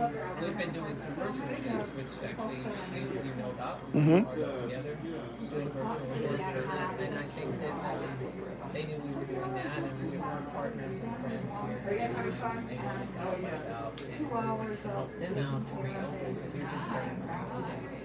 And so we partnered for this. So we went through different titles, all of which were too convoluted, and finally decided once we just merge our name and make the Simple. Sometimes simple is best, but usually is. yeah. It usually takes a strangely long time to get to. So what actually is the Museum of Make-Believe, and where would people find more information out about it? Well, it's museumofmakebelieve.org. Our Instagram, which you can search us on Instagram, is probably where you'll get the best picture online. I mean, our website is very important, but our Instagram display is probably more accurate of what it is, how we think, Okay. and where we're headed. And is there any upcoming events now that some things are relaxing with the pandemic that we could expect to see more events? when I first started talking with Katie, I quickly moved to start parlaying the situation. A three-part situation and then a 3-month exhibit next year. Oh, okay. And we're gonna think of that as a kind of a preview show for what we think our museum will look like. Okay. And it's going to be we're going to partner on that too with Anaheim Home. We're bring in arts and create fictional Okay. a forest. Oh, nice. That'll be fun. Very cool. All right. Well, I'll let you get back to it. I know we're getting pretty close to the show. People should be sitting down. So, just for me, what the thing that Karen's doing? Are they still walking into it, or are they gonna, just so I'm set up right for the live stream? Yeah. Okay. All right. And that's what you were talking about earlier with Karen. She's not reading from her book. That's the play, the skit that they're doing. Right. Okay. All right. I'm not up on everything. I'm just going with the flow here. So, okay. All right. Perfect. Thanks. Thanks, Jeff. You're doing it. It's wonderful. It looks like people are having a lot of fun. Good. Very good. I'm going to get some water. Oh, that's yeah. Are you having a good time? I am having a fantastic time. Great. We're live streaming just in case. So if you don't want to be on, just. So how do you know Jeff? Well, I am the community outreach coordinator for the Museo. Oh. And several years ago, 5-6 years ago, I met Jeff and we did an exhibit with him. Ghost stories and fairy tales. I came to that. Yeah, very nice. And so this became another wonderful opportunity to collaborate. Yeah. Must be nice to see people out and about again and coming into the yeah. It's so exciting. When I came around the corner, because I just got here, I came around the corner from the fountain and I could hear volume of sound. Yeah. People in the courtyard. Yeah, it's so nice. Yeah. Yeah, I'm looking forward to, I saw that one and I'm looking forward to the trains coming back and a lot of the things I didn't get to see. So that'll be a lot of fun. So yeah, I came the other day before it was transitioned, you might say, and it's like, yeah, it's kind of quiet, nobody's around, and to see this all happening, it's exciting. Yes, yeah. I've actually never been in that building. I do a travel show, and I've never been. I'd love to come bring the travel show to that when you're back open and tell people more about that. July. And do you know what it's going to be? It is a Korean calligraphy exhibit. Oh, that would be pretty cool. Stunning. Yeah. Absolutely stunning. Awesome. Well, I'm sure Jeff can get us in contact with the right names and numbers at a later time, more appropriate, and we'd love to come out. And if you want to see what our show's about, we got a booth out there. Okay. Yeah, my crew's over there, so they're talking people through what we do. My name's Greg. And what was your name again? It's Carol. I'm terrible with names, so great. I'll say it a few times. Thank you for stopping and talking to us. Thanks again, Jeff. All right.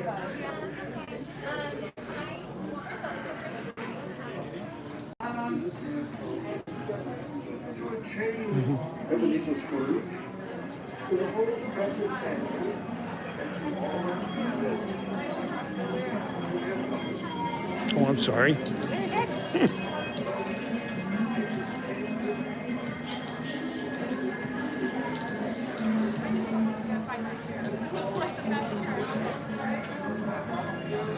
Yeah, it looks like we're going to be stuck back here for the show. I had a great spot up front, but with this vertical thing going on, we're kind of stuck. It bounced way over there. Thank you. Appreciate it. The lens for my reading glasses just popped out. And now I'm like a Cyclops. I can only see out of one eye. All right. Okay. Well, it looks like we're down a few viewers, but the big show is about ready to happen. So, all right. Can I make you nervous? Are you ready for your big debut out there? Sure. Why not? Why not? We got a nice, good good fabulous. It's gonna be great. Now, have you ever done these kind of displays up at the fort? Do you do these kind of Yeah, events? well, just as we were getting started, COVID happened Yeah. and we had to kind of stop. So we're looking forward to things opening up. Yeah. The fort also has an overnight program where school kids can actually stay in the barracks. They have Really? uniforms, so I think it runs like 4th through 8th grade. And they actually put them in uniforms and have them drill out on the parade ground. Oh, that sounds fun. Now, when I'm driving up and over the Grapevine, is it on the right? If you're going north, it's on the left. The left, okay. If you're going south, it's on the right. Okay, I must be confusing it with a different installation that's on the right, but that's where we're going to have to look into bringing the show up there. It sounds like it'd be interesting to see. Yeah, So. it's a really neat place. It's out of the city. You really feel like you're going back in time. Oh, that's very nice. All right, well, we're getting there, about 10 more minutes to the big show. Yeah.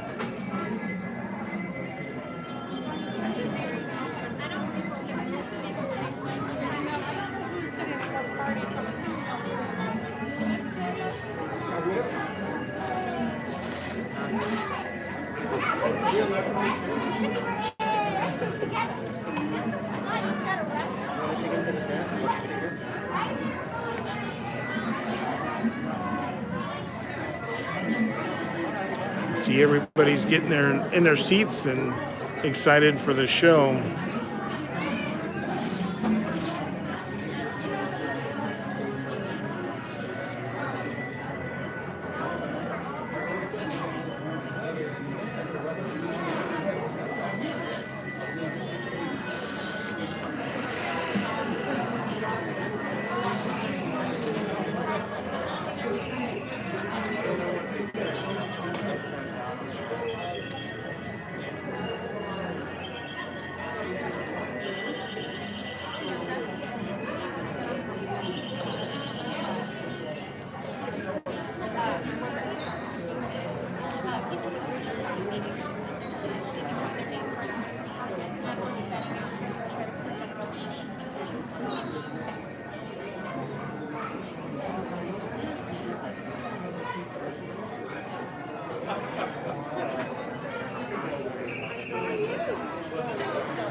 So as you can see, everybody's getting ready, taking their places, sitting down. They've got quite a sold-out crowd here, and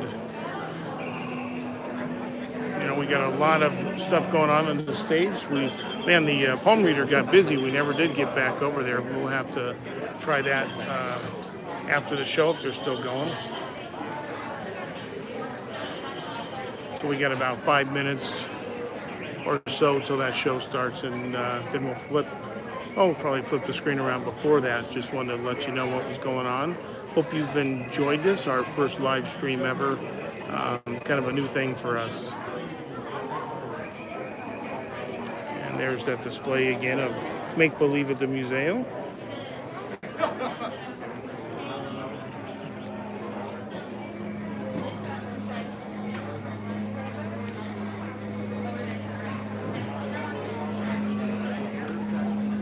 One thing I forgot to show you, look at this one here. We have a few of these kites. There's another one here somewhere.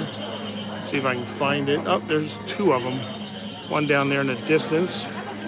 There you go. You should be able to see it now. Yeah, they were pretty cool, fun displays of the kites. Here's another one over here. That artwork again isn't unique to Jeff, but it is his way of highlighting in an interesting way. I really do like these upside down umbrellas. I think they're pretty cool, and they lit them very well.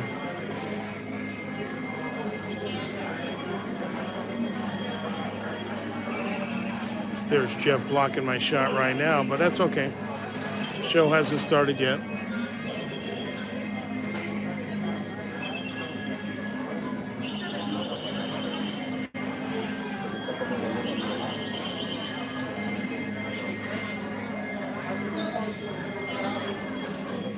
I hadn't planned on shooting the show from this side, but because of the vertical thing going on that we seem to be locked into, I might go for a closer shot from the side. We'll see.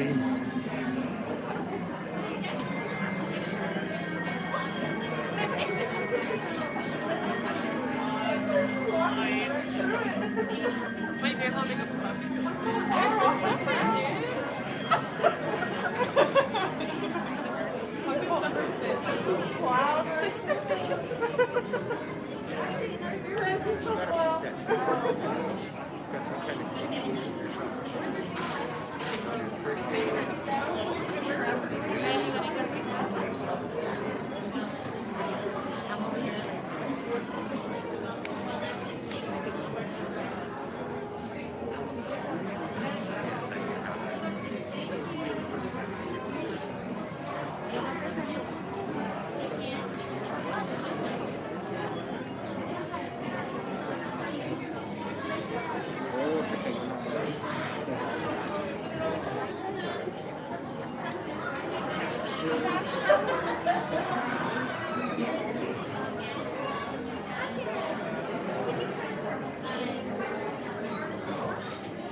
I'm gonna see what they got going over here.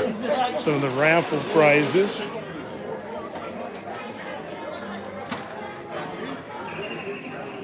Wonderful. We got a #1 prize.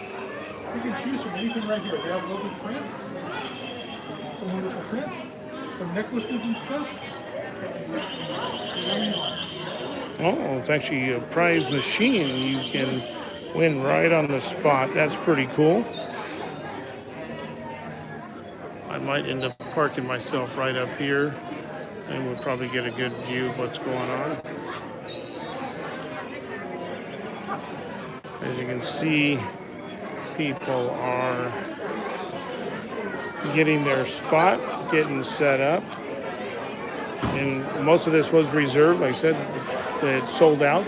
There's a few general admissions where they're in the back, but for the most part, very well attended. It's a great thing for the museum and the Museum of Make Believe also. You can pass. Yep, thank you.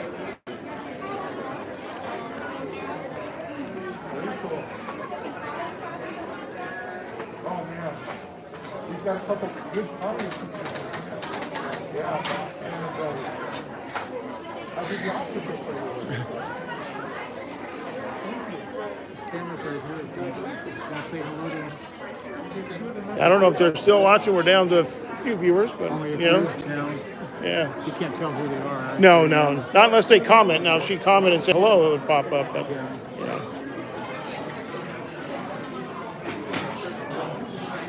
Got some attendees who have some people we hope are still viewing live. I think it was in the Midwest.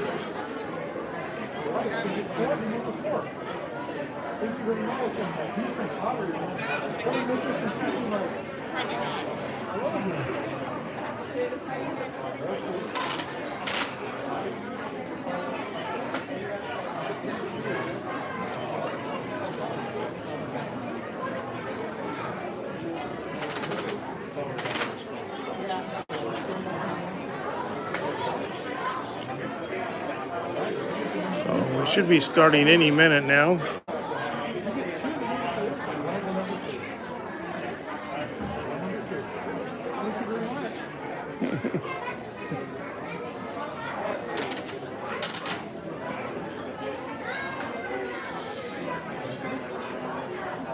No.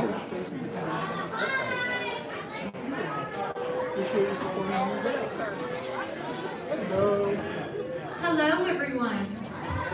How are you guys doing tonight? How's everybody back there doing tonight? Awesome. My name is Katie Allen-Sparrow. I'm the director here at the Museo, and I'm so pleased for you all to be with us tonight.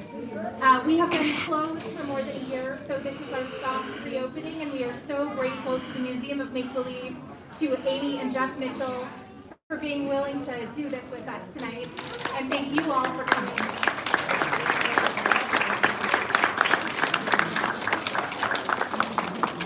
So without further ado, we're going to go ahead and get started with our show. If anyone needs to get up at any time, feel free. This is a fun time. Okay. All right, let's do this.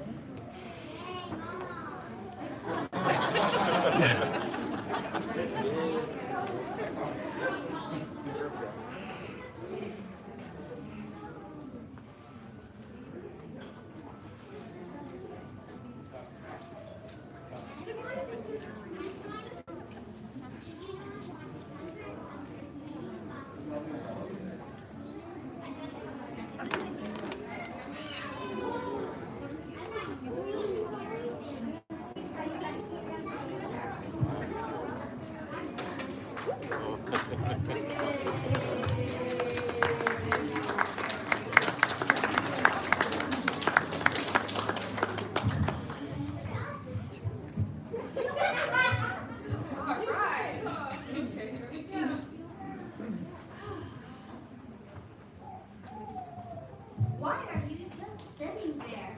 Can't you see the kids are waiting? We gotta go. No, I'm not going. I don't believe in human children. What are you talking about? They say I'm not real, so I say they aren't real either. You just have to remind them and you have to use their imagination. That's what make-believe's all about. It's important. It's what they carry with them into adulthood. Without imagination, we never can make dreams a reality. There would never be books or beautiful artwork. I do love books and paintings.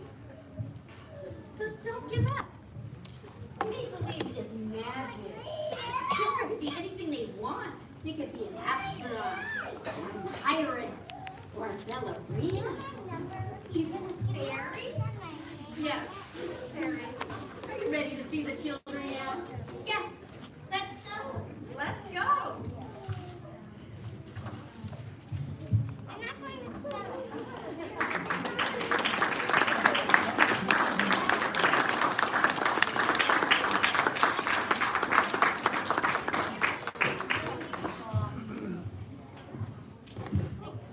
want to thank everybody so much for coming tonight. My name is Amy Mitchell. I'm the Executive Director of the Museum of Make-Believe, and we're thrilled to have you here.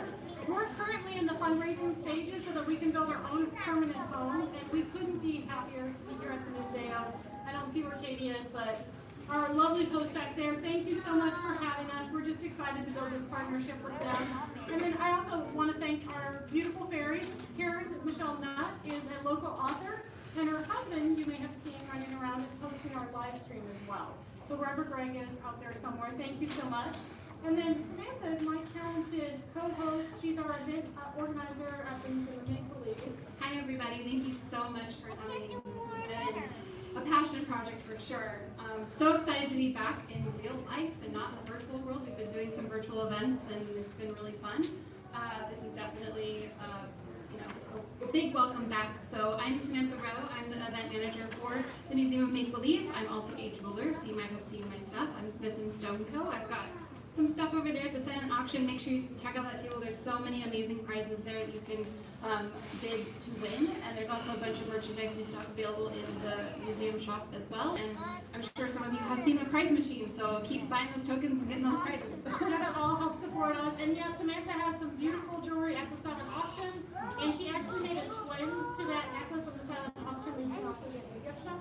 So we want to thank her. And now, without further ado, we have our next performer coming up. Where are you, Buster? I think you're out here somewhere. I can't see you. I don't see him. I don't see him anywhere. No, I don't think he's there. I think you're making that up. No, I don't think he's here. I do see him. Buster. Oh, there he is. Here. So welcome to Buster. He is the most talented balloon artist in the world and also just an all-around fantastic human. So come on up, Buster.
That's what I'm asking. That's for the worker.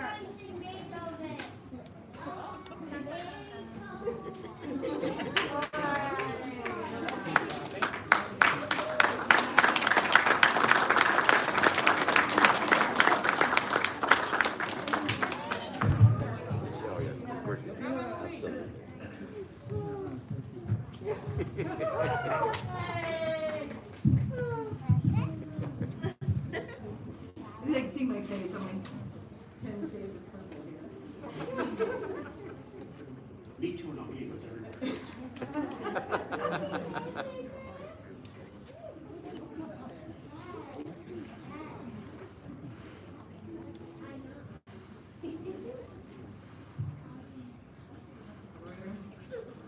Right there.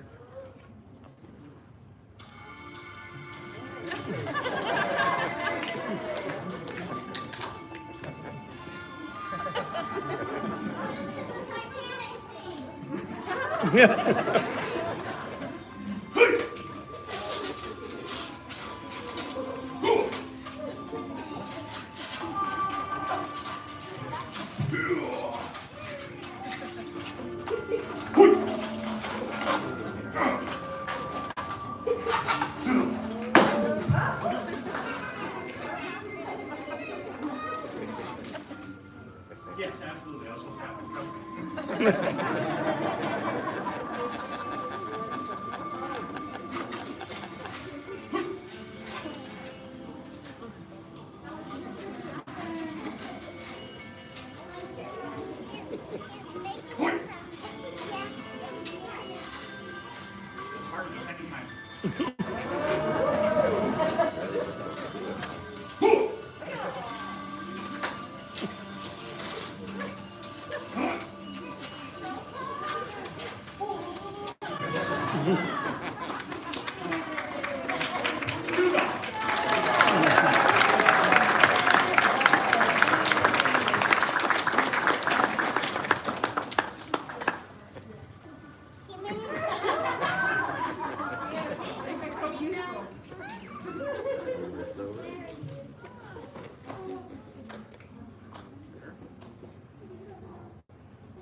It's a mutt.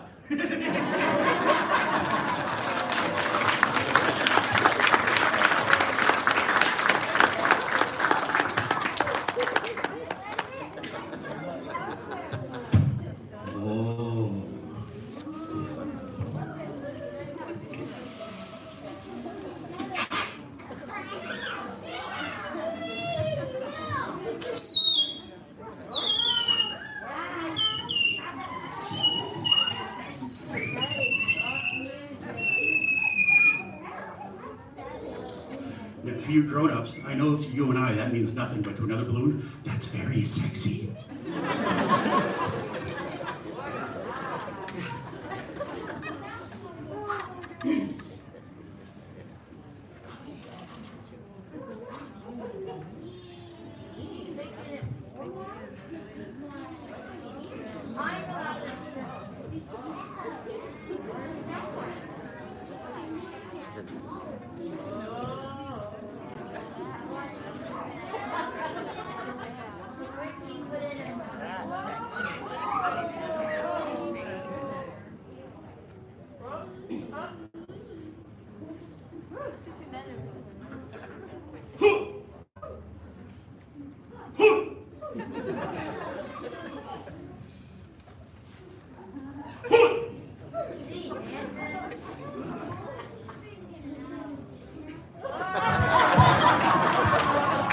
It's a Pooh Bear.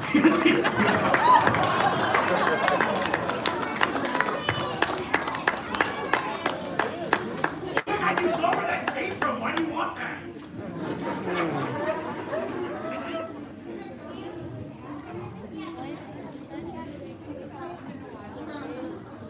Oh.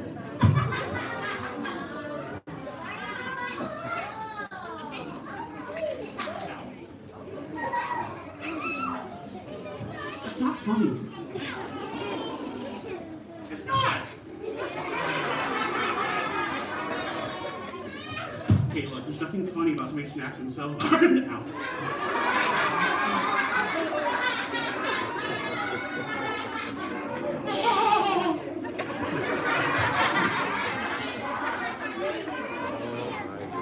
Quit it. Quit it! Alright, seriously, you kids can all stop giggling right now because it's not going to happen again. I am not going to snap myself in the hand this time. That'd be silly. Ow.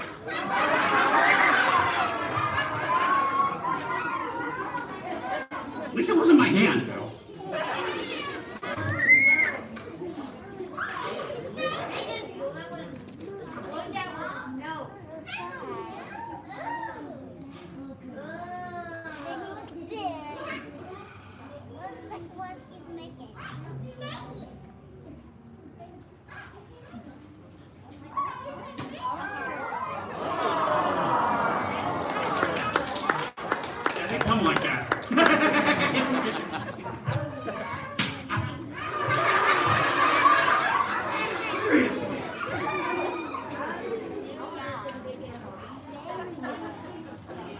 I'm going to show you guys how to make one of my favorite balloon animals in the whole world, okay? So your little balloon like this, a little heart-shaped one. You put just a little puff of air in it, just a little one, like this.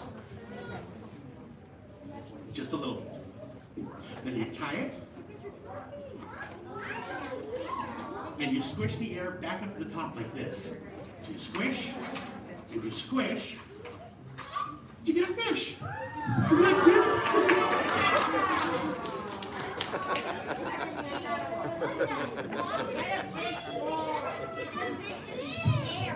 That's it. It's a bad sign when your fish floats on top like that, kids. It's okay. I have to fix it. It's not dead.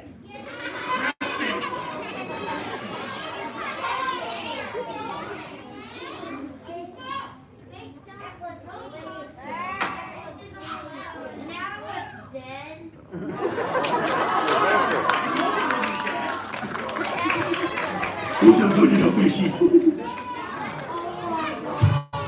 Well, of course it's a real fish. It'd be a lousy trick otherwise.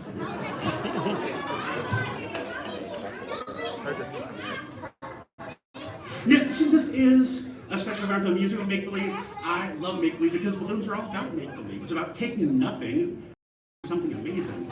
So I actually need someone to help me out because I'm going to show you guys how to make one of my real favorite balloon animals today.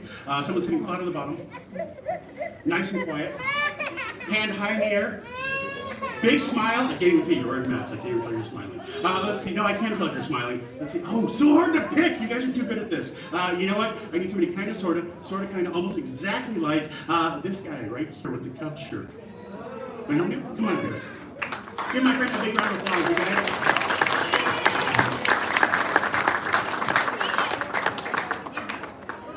What is your name? Kaden. Kaden's in right there for me.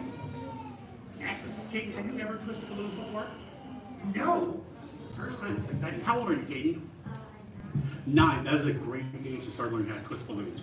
So, Kaden, I've got a whole bunch of balloons here. I want to have you hold on to some of these for me.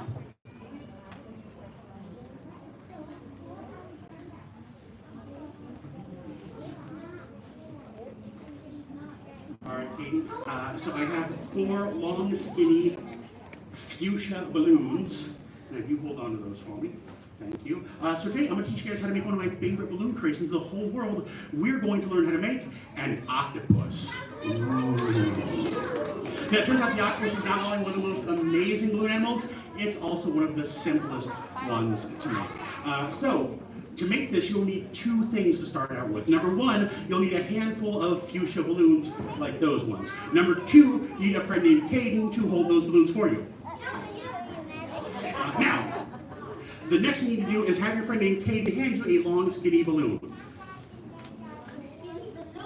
Thank you. And we're using the pump because I don't want to. Nobody likes balloons full of my breath anymore. Okay, here we go. This goes here.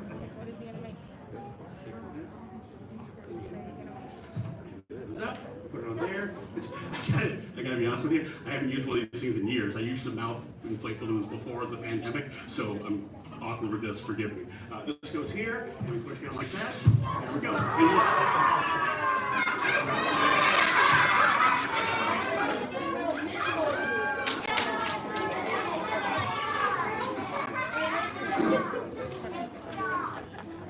I got this.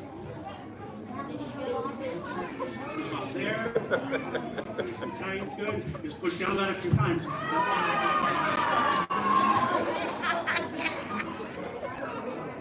think I'm missing something.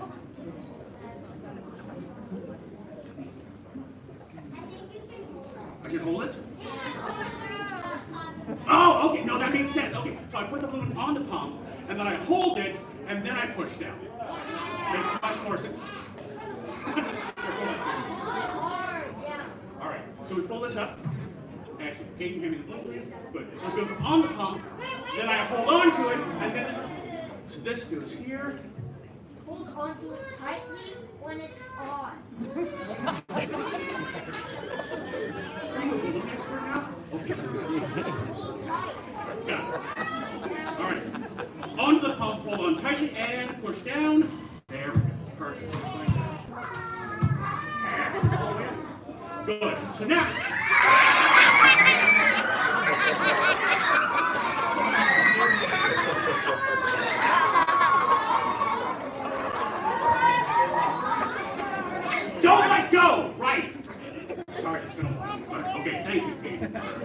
Don't let go. Okay, pull this up. Put that on. Hold on tight. Push down and keep holding on. Right? Actually, you know what? We're gonna make this the fancy out, of course. Right around here.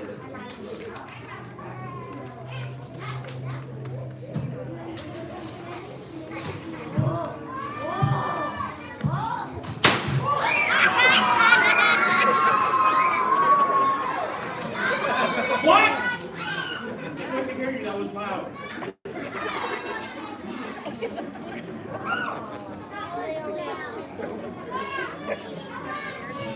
On there, balloons are not plastic, they're latex, they're all natural and biodegradable.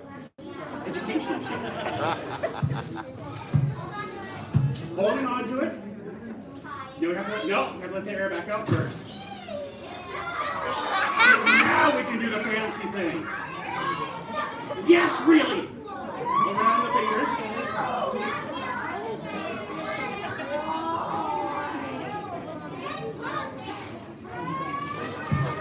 For that.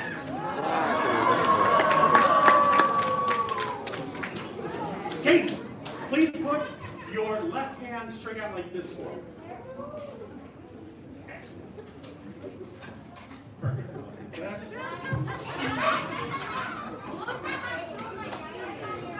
Yes. Bumped up. Let the air back out. No, because if you don't blow it up once, you won't get a really good curl of balloons.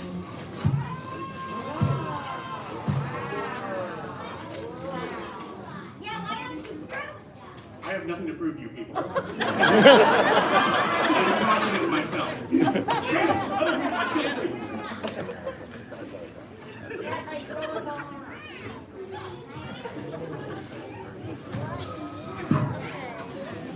All the way up. All the way down. Around the fingers.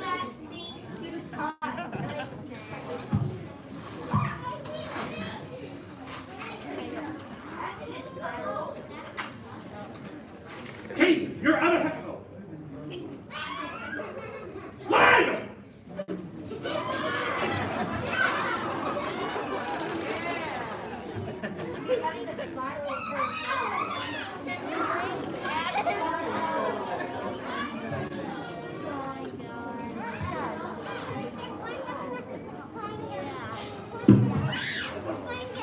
All the way up.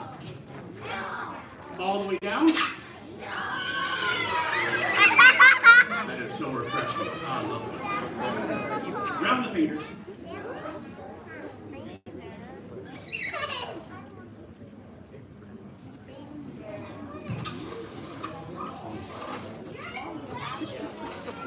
It's a lot of work here, dude. Sit down. We have 4 long, swirly, curly balloons. Okay? Please put your left hand out like this again for me. Put. Cool. Right hand. Cool. Cool. Leg. Cool. All the same. And we have hair. Wait, look! Katie has a beard. Hello. So these are the tentacles for our octopus. Next we need the head.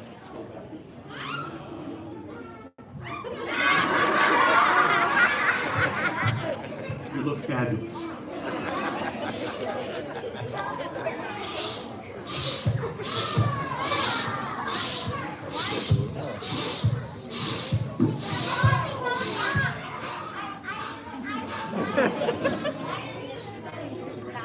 So the great big polka dotted balloon ties the middle of that big mess.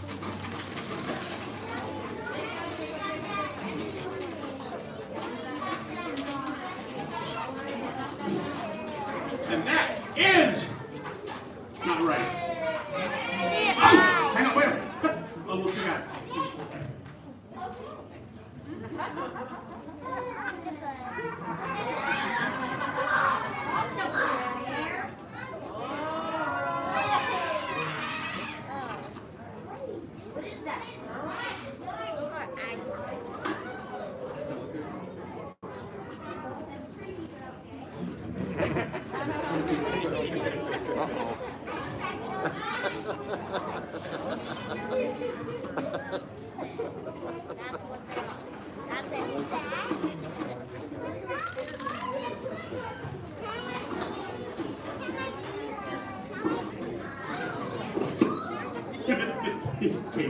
Watch this.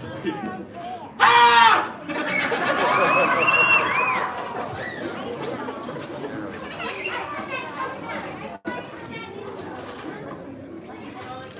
And that, my friends, is how you make an octopus. And Kate, for being such an awesome helper, my friend, that is true. Give Kate a big round of applause, you guys.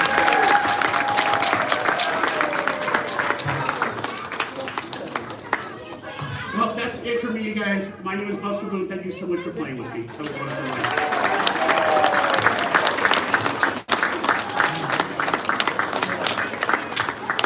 They could turn off all the lights and make it even harder for me to think. This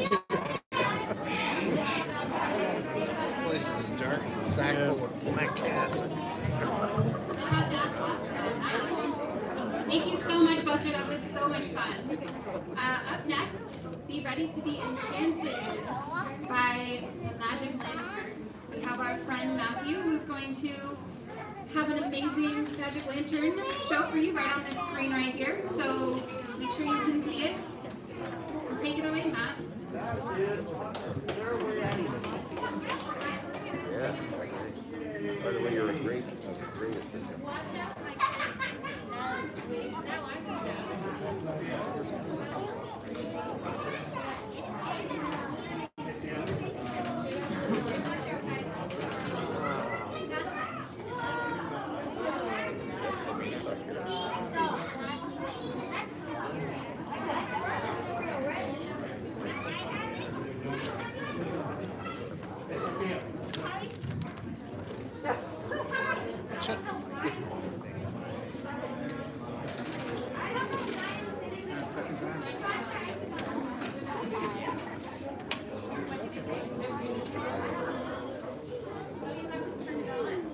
Oh, well, that makes a big difference. Turn it on.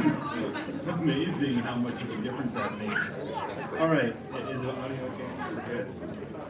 All right. Hello, everybody. Thank you so much for being here. So what you're going to see is a magic lantern show. Now, this is a magic lantern show from the 1800s. So the story, you may know the story of Jack and the Beanstalk, but this version is going to be a little different because this is a really old version of the story.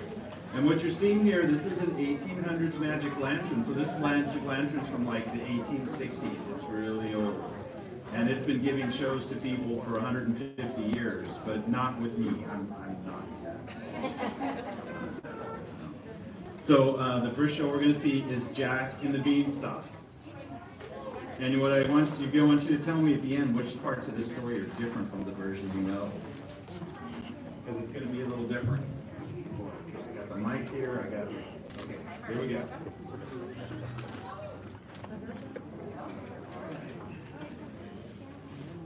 All right. There lived in a remote village a poor widow and she had an only son named Jack. Now, being in great poverty and wanting bread, she told him to sell her cow. They had a cow. On the road to the market, he met a man who offered him some very pretty beans in exchange for the cow, which Jack accepted. When he went home, he met his mother at the door of the cottage and showed her the very lovely beans. What do you think she did? She wasn't very happy, huh? She was very, very, very upset, and in a passion, threw them outside into the garden.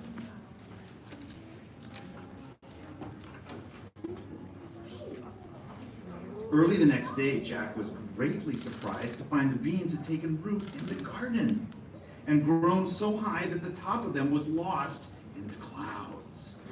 Jack determined to climb to the top. After climbing for several hours, imagine climbing for several hours, he saw a new and strange land. And although very, very tired, he was encouraged to climb still higher by a beautiful fairy. Can you see the fairy? Yeah, who appeared to him in the air. At length, he arrived in the new country, and the fairy came to him smiling with a wand in her hand. She asked him how he came there. Jack told her how he sold the cow and the story of the wonderful beanstalk. She asked him if he remembered his father. Jack said he did not, for his mother always cried when he mentioned her name. The fairy told him that she would relate the story if he would promise to obey her commands. And Jack said, okay. Your father, she said, was killed by a giant who lives in this land, and it was I who induced you to sell the cow for the beans, which have formed the ladder to this land in order that you may revenge his death. You see the castle where the monster lives? Be brave, and you shall destroy him, and take the property which was your father's, and I will protect you.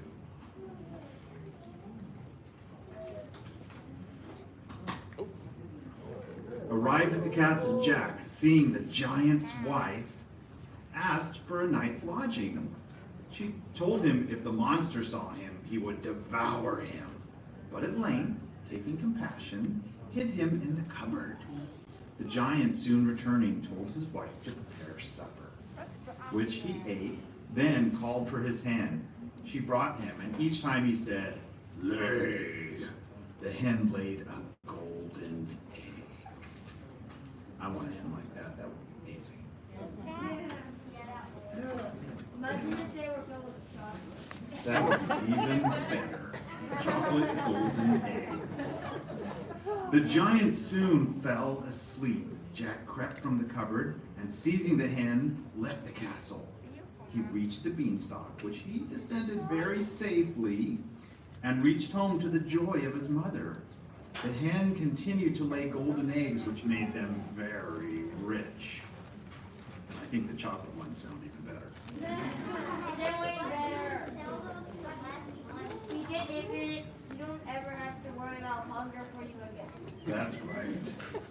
After some months, Jack determined to visit the strange land again. So, getting up early in the morning, he climbed the wonderful beanstalk and at dark reached the castle. He told a pitiful tale, begging for a night's lodging, and was taken in as before. The giant came home as usual for his supper and called for his bags of money, which were brought to him. Jack was safely concealed and watched the giant count his money. And when the giant got tired and fell asleep, Jack crept out of his hiding place, seized the money, escaped from the castle, and rapidly descended the beanstalk. On reaching his mother's cottage, he showed her his immense wealth, and she was greatly delighted. He's acting selfish. He's acting selfish? He kind of is. Jack's being kind of selfish. Okay, now. And now amusing. Yep, now, Jack had resolved to stay home, but could not resist the temptation of climbing the beanstalk once more, which he did early one morning and went straight to the castle of Monster. But this time he found it very difficult to persuade the giant's wife to give him lodging, as the giant had been very angry about his former losses. But after begging hard for some time, Jack gained admittance to the castle and was hid, as before, in the cupboard.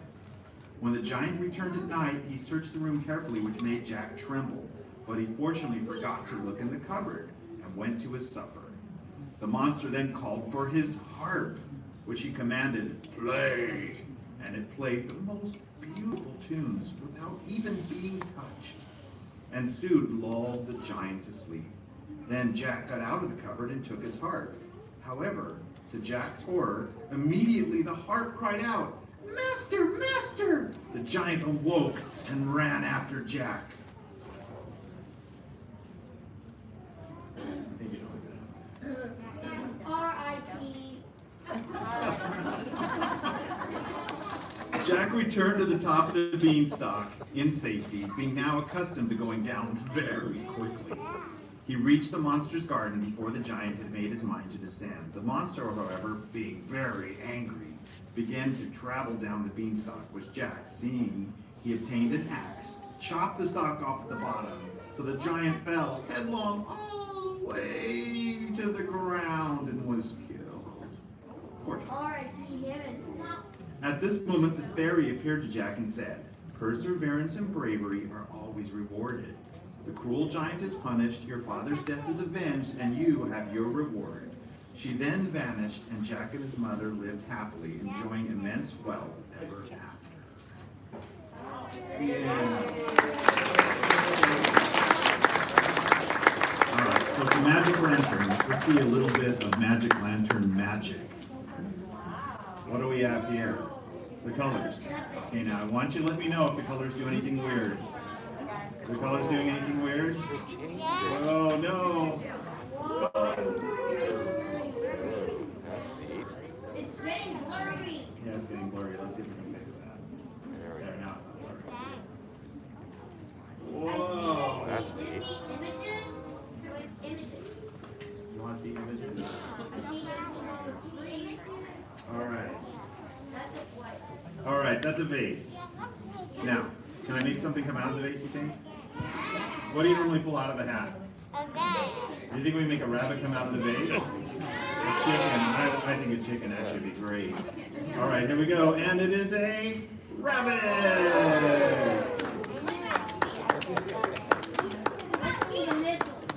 All right, this is a juggler. You want to see him juggle? Oh, yes.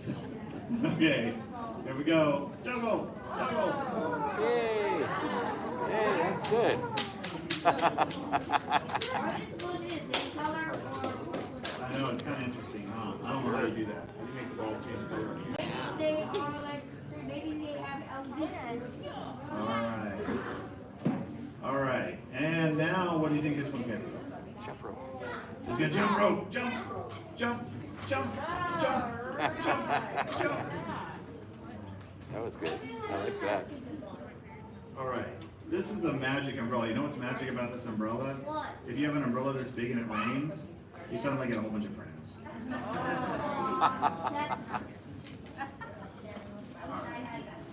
And this one here, this is my hardest slide to try. Alright, so we're gonna go and over again.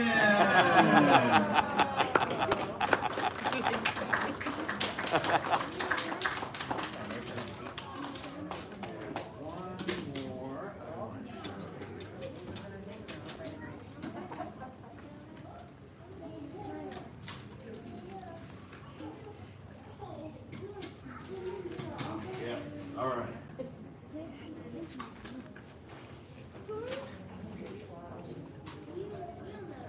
This guy here, he's taking a nap.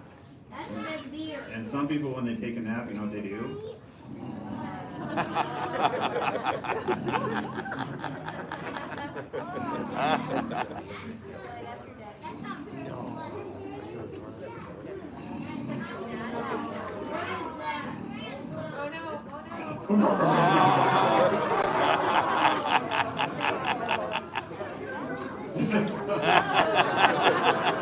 You want to see that again? Everybody loves this slide. This is the famous Manny Threat slide. Okay, here we go.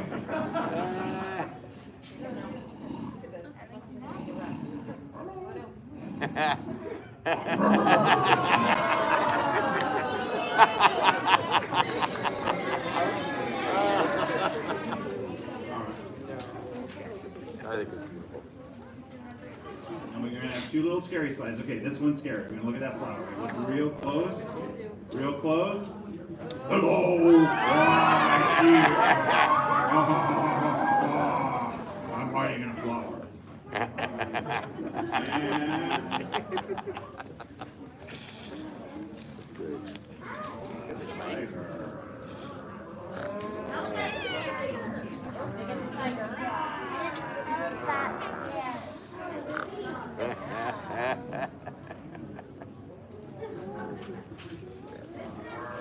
That one's not scary. Okay, now this person here, he's trying to get his breakfast. He's going out to an egg, and there's baby birds. Who do you think might be kind of watching out over for the eggs? Mama bird. Mama bird!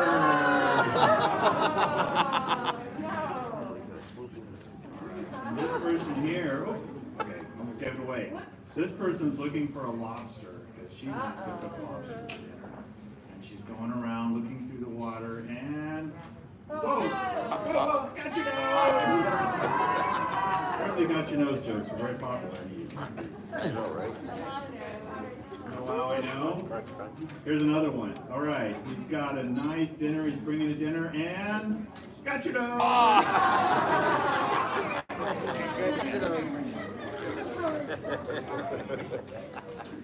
right, a couple more here. This one is shoemaker. You know what a shoemaker does? He makes shoes. Yeah.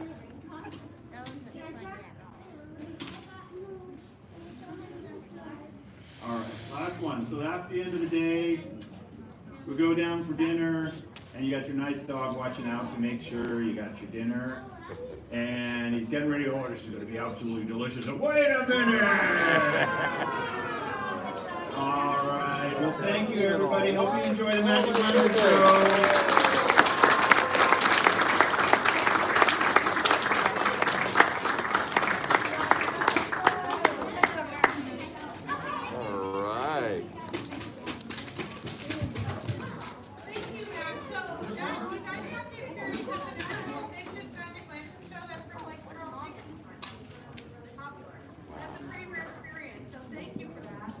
And one of the things we love is close to our hearts and make magic, right? Thank you. There we go. Now you guys can hear me. So who doesn't love magic? And so we're just thrilled to have a couple of magicians here with us. John Gustafaro is going to come up and wow us with some of his magic, and then he'll invite his next magician friend up.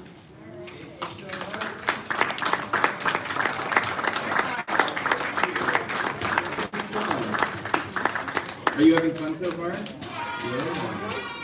Yeah, I mean, we all see magic in different ways every day, right? So I often perform in Hollywood at the Magic Castle. Some of you have heard about it, but I'm so excited to be here today to share some magic. So magic is all about using our imagination, right? Just like the Museum of Make-Believe, we have to use our imaginations every day. So I want you, I don't have a deck of cards, but let's imagine I have a deck of cards, okay? I'm gonna just toss this out, and we'll do some things for the kids after, but I'm gonna, actually, I'll toss it over here. Who caught this deck of cards?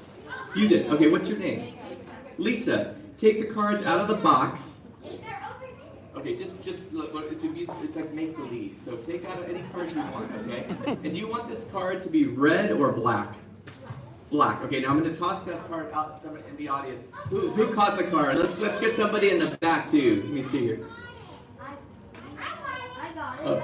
Oh, you over there. Okay. So she wanted a black card. Now in the deck of cards, there's two kinds of black cards. There's spades and there's clubs.